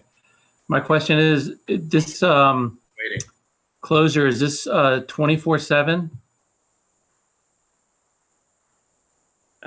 So as indicated, it's 24/7, the exception of midnight to 11 a.m. where delivery vehicle only would be allowed through. So private cars, Uber, Lyft, all those things are not permitted through. It's not a through street at any time. Well, if it's just for busy times of restaurants, why isn't it just from Friday night to Sunday night? I mean, there's not that many restaurants are going to have overflows Monday, Tuesday, Wednesday, and Thursday. Mm-hmm. Mm-hmm. So it is for us to properly physically distance ourselves. It's not, I think it's worse when it's dinner time. And it's also bad when it's lunchtime. So, and there's just for us to move about, whether it's 11 a.m., lunchtime, 11 a.m., noon, 1 p.m., or dinner time at 6 p.m. So that's the reason. I just haven't found the restaurants to be that busy on weeknights, even before the coronavirus. And now with most people scared to go out, I wouldn't even think that it would be necessary. You know, the middle of the week. I mean, I suppose you can monitor it, and if nobody's using it except on the weekends, just make it a special weekend thing. Certainly. I mean, there will be ongoing. So your point about this being necessary on certain days of the week and not on Monday or Tuesday or Wednesday, you know, I've taken that point down.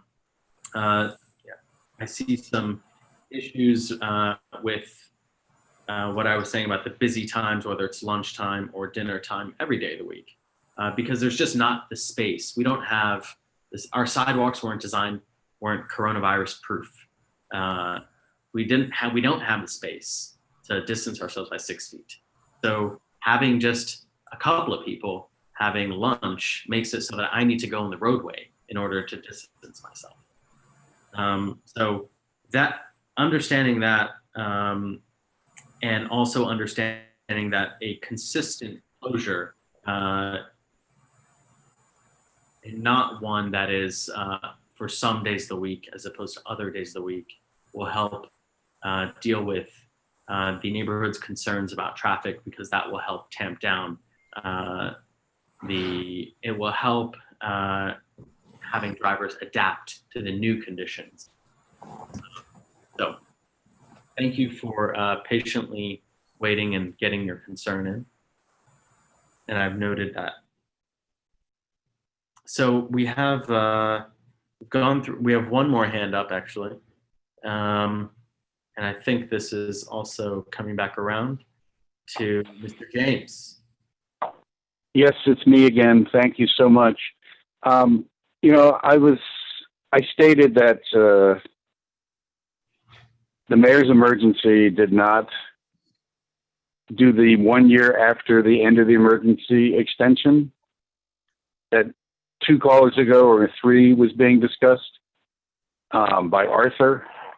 And, you know, I'm checking, it's been changed. Your resolution has been changed either during the meeting or just before the meeting to include a reference to, it's at the bottom of the first page. Whereas the council's provisions to meet the COVID-related emergency include provisions to allow the temporary use up to 1 year following the conclusion of the state of emergency of public sidewalks and streets by commercial enterprises in ways intended to lessen economic impact, blah, blah. Okay, I think you need to quote what that is, because I know I was following that legislation. The mayor asked that it be withdrawn by Che. It was Che and Allen, and I believe Nadeau were backing that.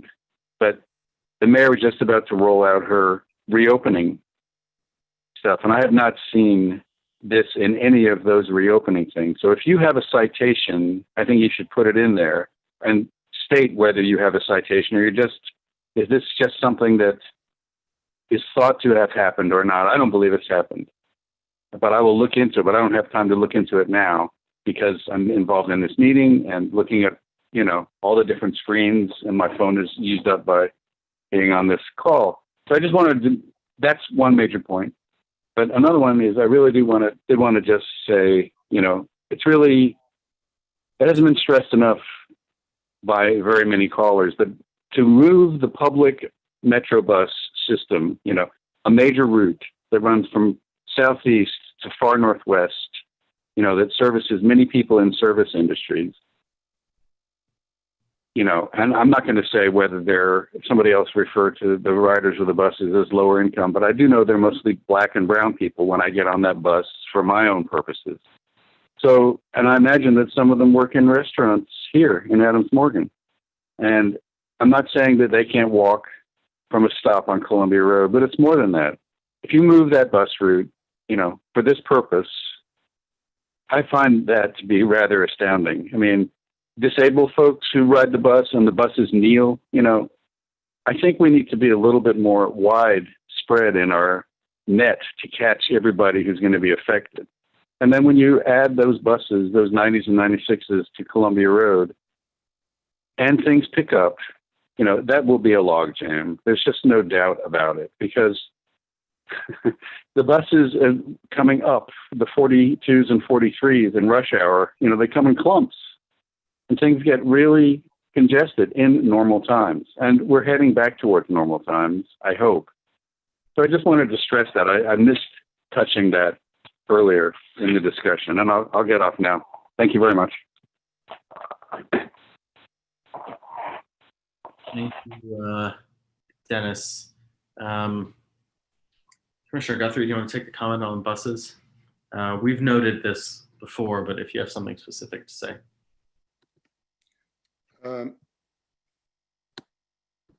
I guess I'm on. Yeah, the only thing I would say about the buses is I'm a regular user of both the 42s and the 90 buses, and it actually winds up being much more convenient for a lot of people for them to run along Columbia Road, where you will have both options instead of having to pick and choose and decide before you go out which set of buses you're going to go for. You get the first bus that's there, and it only has stops such that people along who would use the route along 18th are either directly where they would get off anyway, or a block away at most, maybe a block and a half away at most for any of those stops. So I have a hard time believing that it would substantially prejudice the bus riders to have the slight change in route that has been proposed under this amendment. Thank you, Commissioner Guthrie. Alan, you're officially the last person here. So thanks. I don't want to prolong this too much longer because it's been a long night, but there's been a lot of discussion about this 1 year thing. First, I'll try to be a lot calmer in response to Mr. Cohen's comment. If I was a little excitable before, maybe it's because the District of Columbia, among 50 states in the District of Columbia, ranks number 5 in terms of per capita cases of COVID. So maybe that's why I was feeling a little excitable about public health issues here.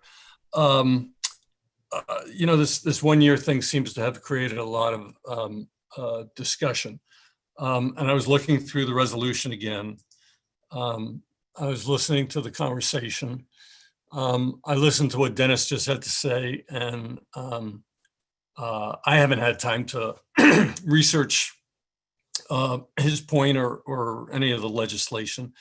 But this thing cuts two ways. And I'm not sure I'm not sure everybody who's listened to the conversation has grasped the point that when the public health emergency per se may be declared at an end, that's not necessarily the point at which we're going to have a vaccine. And that's not necessarily the point at which social distancing will still be the quote unquote the order of the day. And so, I'm not sure whether I don't have the exact words here. And if you're amenable to it, while you guys debate this amongst yourselves, I'd be happy to take a couple of minutes to try to write something up. But, perhaps the way to address this is to say something along the lines of, to allow the temporary use as permitted by public health purposes by the mayor or by legislation. But people have to recognize that might be longer than 1 year. It may take 18 months before that period is over, as opposed to less than 1 year. So I just put that out there for people to think about. That is a good point. We don't know. And that's, we don't know when we're going to be out of the woods, when there's going to be a vaccine. We're trying to just give latitude by saying up to a year. But honestly, we really don't know. As the author of that addition to the resolution, I would point out that the reason it was put in was at the express request of Mr. James, who was concerned that otherwise we would have a resolution that looked like it was a permanent solution on the street. And that's not what it is. It's a temporary measure that will depend on how things work out. And I am not concerned whether or not we've got the exact language that was used. We're not legislators. We're asking DDOT and we're asking the emergency people to allow us to do this on 18th, on a very limited section of 18th. And we don't need to be doing any sort of legislative analysis or figuring out whether or not this is within the purview of something that has been authorized by the council or not. They're going to make a decision after we make a decision. This is our request to them of what we want to do, and it recognizes that it is not permanent in nature.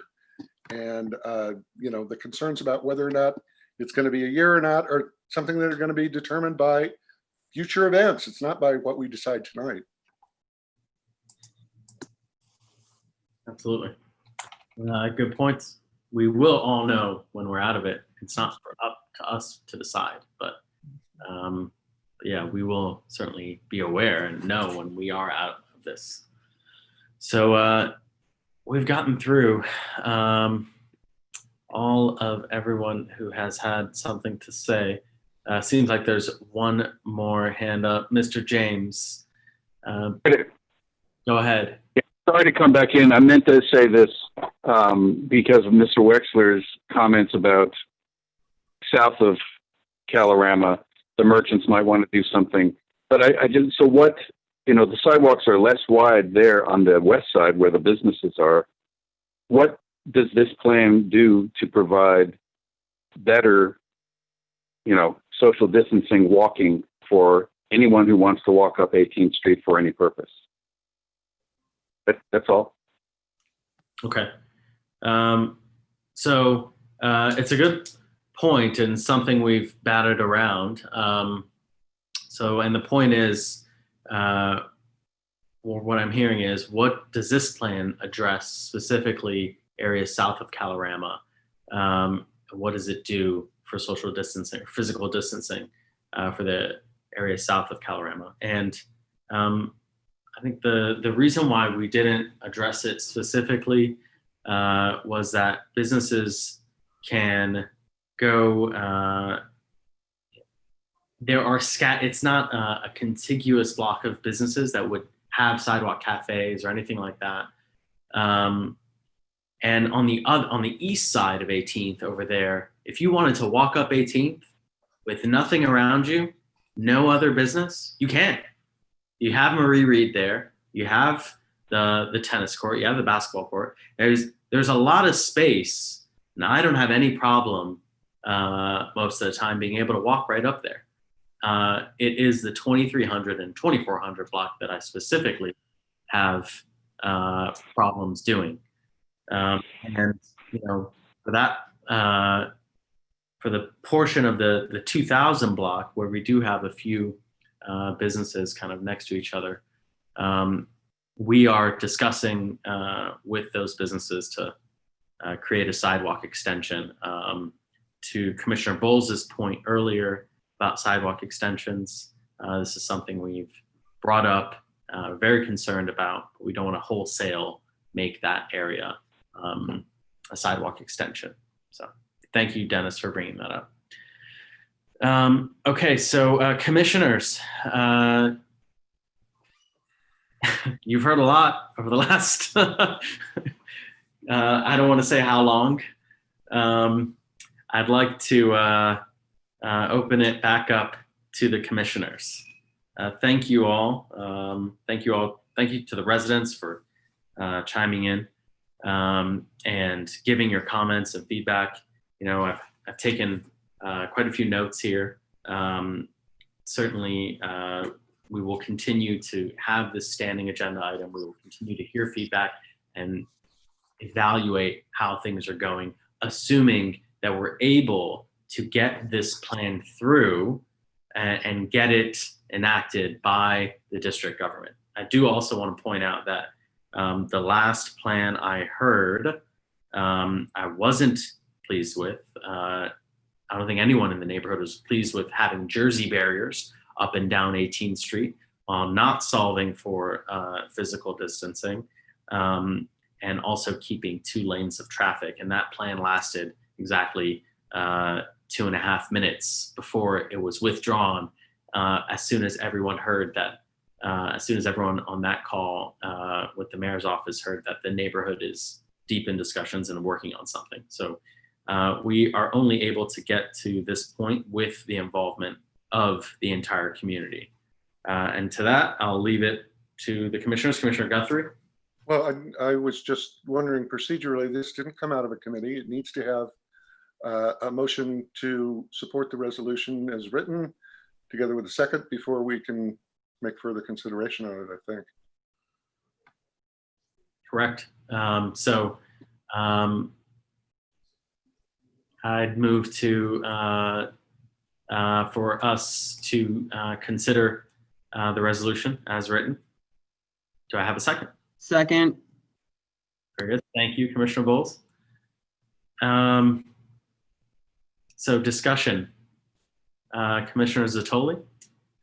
I guess my observation is that what we're doing is we're voting today to ask the DC government for this different use of public space. And we'll file the application. We'll start talking with them. They may have some questions, alternatives, different ideas. As we proceed, we're not committing ourselves for forever to do this use of public space exactly the way that our resolution calls for it. I think we'll have some flexibility as we talk with the DC government about making modifications. If it turns out that some little detail in our plans just it doesn't make sense to be working, I suspect the DC government will be flexible in terms of what they allow us to do. So I feel comfortable voting for this resolution now, understanding that we'll be able to make modifications as we go along. All right, thank you. Thank you, Commissioner Zatoli. Commissioners, anything else? Okay. I just want to say thank you, and thanks to everybody else. I mean, even those who, oppose this plan or any plan, it takes a lot to be engaged right now, and everybody's under a lot of stress. So thanks for making this a civil discussion, and I look forward to working with everyone to move this forward and adjust this plan, as we see fit. So thank you so much for Commissioner Arani for leading this, and everybody who's submitted input. It definitely helps. I agree, and thank you for saying that, Commissioner Bowles.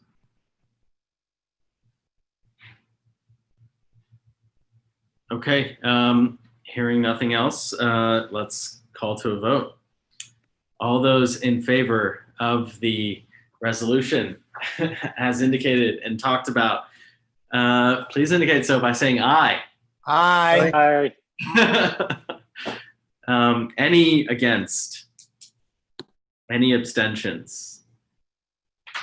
Wow, my favorite kind of vote for my favorite resolution. Unanimous. I think we're doing the right thing. I really, really, really believe so. We're doing the necessary thing. And I hope that we don't see a spike in cases over the next few weeks as we go through this phase 1 reopening. And I think we're doing our part to make sure we don't have that. So thank you. Oh boy. So moving to the next agenda item, because we can't just be leaving the next couple of things off. And thank you to Miss Emma Ahrens, I think. Is she Miss Emma Ahrens? Are you on the line?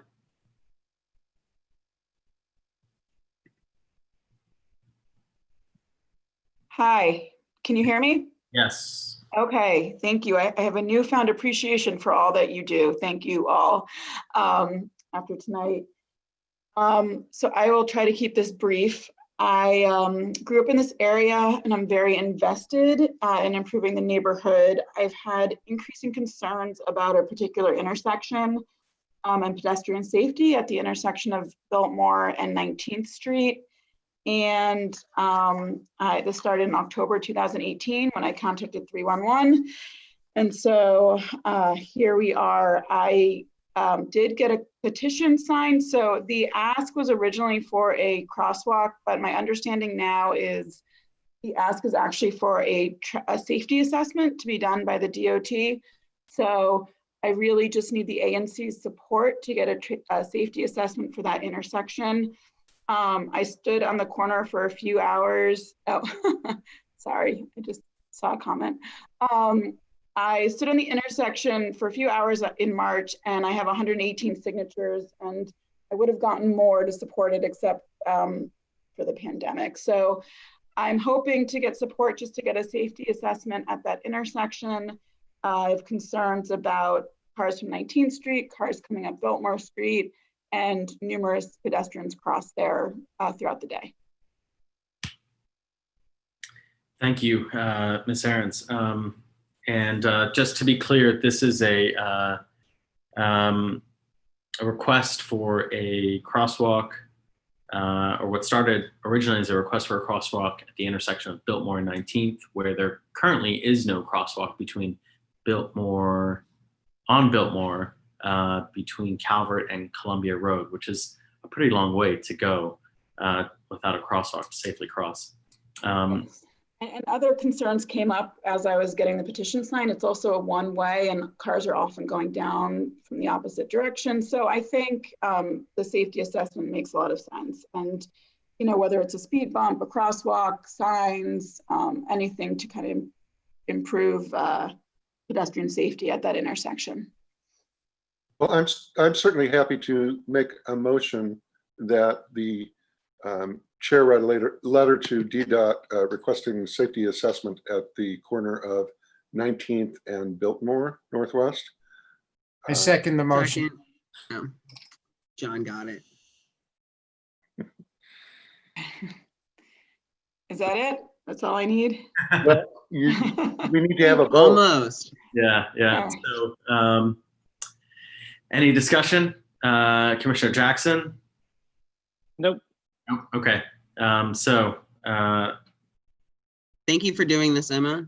That's my only thank you. discussion. Thank you all very much. I really appreciate it. And I support the resolution, as I said. So thank you for doing that as well. Thank you. And to be clear, we're voting on on DDOT performing this safety assessment. Is that right? Yeah.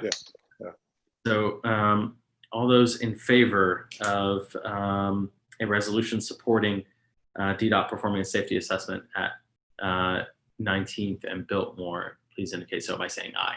Aye. Aye. Any against? Any abstentions?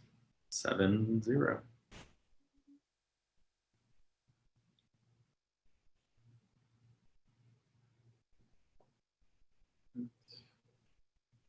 Okay, thank you, Emma, for putting that petition together and for being involved like this to put this on our radar. Thank you very much. And the final item on our agenda is a settlement agreement with Amsterdam Falafel, and also an approval for a stipulated license. This is a CR license. Commissioner Guthrie, do you want to say a few words about it? Yeah, we need a preliminary motion because this didn't come up within the time period for us to be able to do a 10-day notice that we were going to be considering this.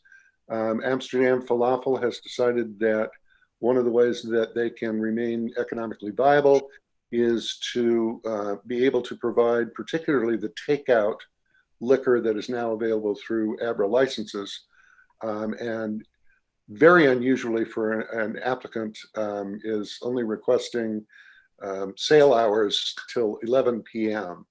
Of course, and they've requested no entertainment endorsement, It's a very simple settlement agreement, but we need a preliminary motion, and I would move that we add the consideration of settlement agreement and stipulated license with Amsterdam Falafel to the agenda on the basis that it is in the interest of the community to help and support the continuation of businesses, especially long-term businesses on 18th, and that I believe that this does that, and we need to consider it this month because that would be an extra month before they could get the license otherwise.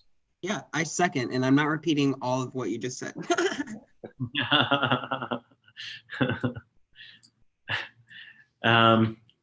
Okay. We need to vote on the preliminary motion. Right. So all those in favor of the motion to add this, on the preliminary motion to add this to the agenda, please indicate so by saying aye. Aye. Aye. Against? Any abstentions? Okay, so we are on the agenda.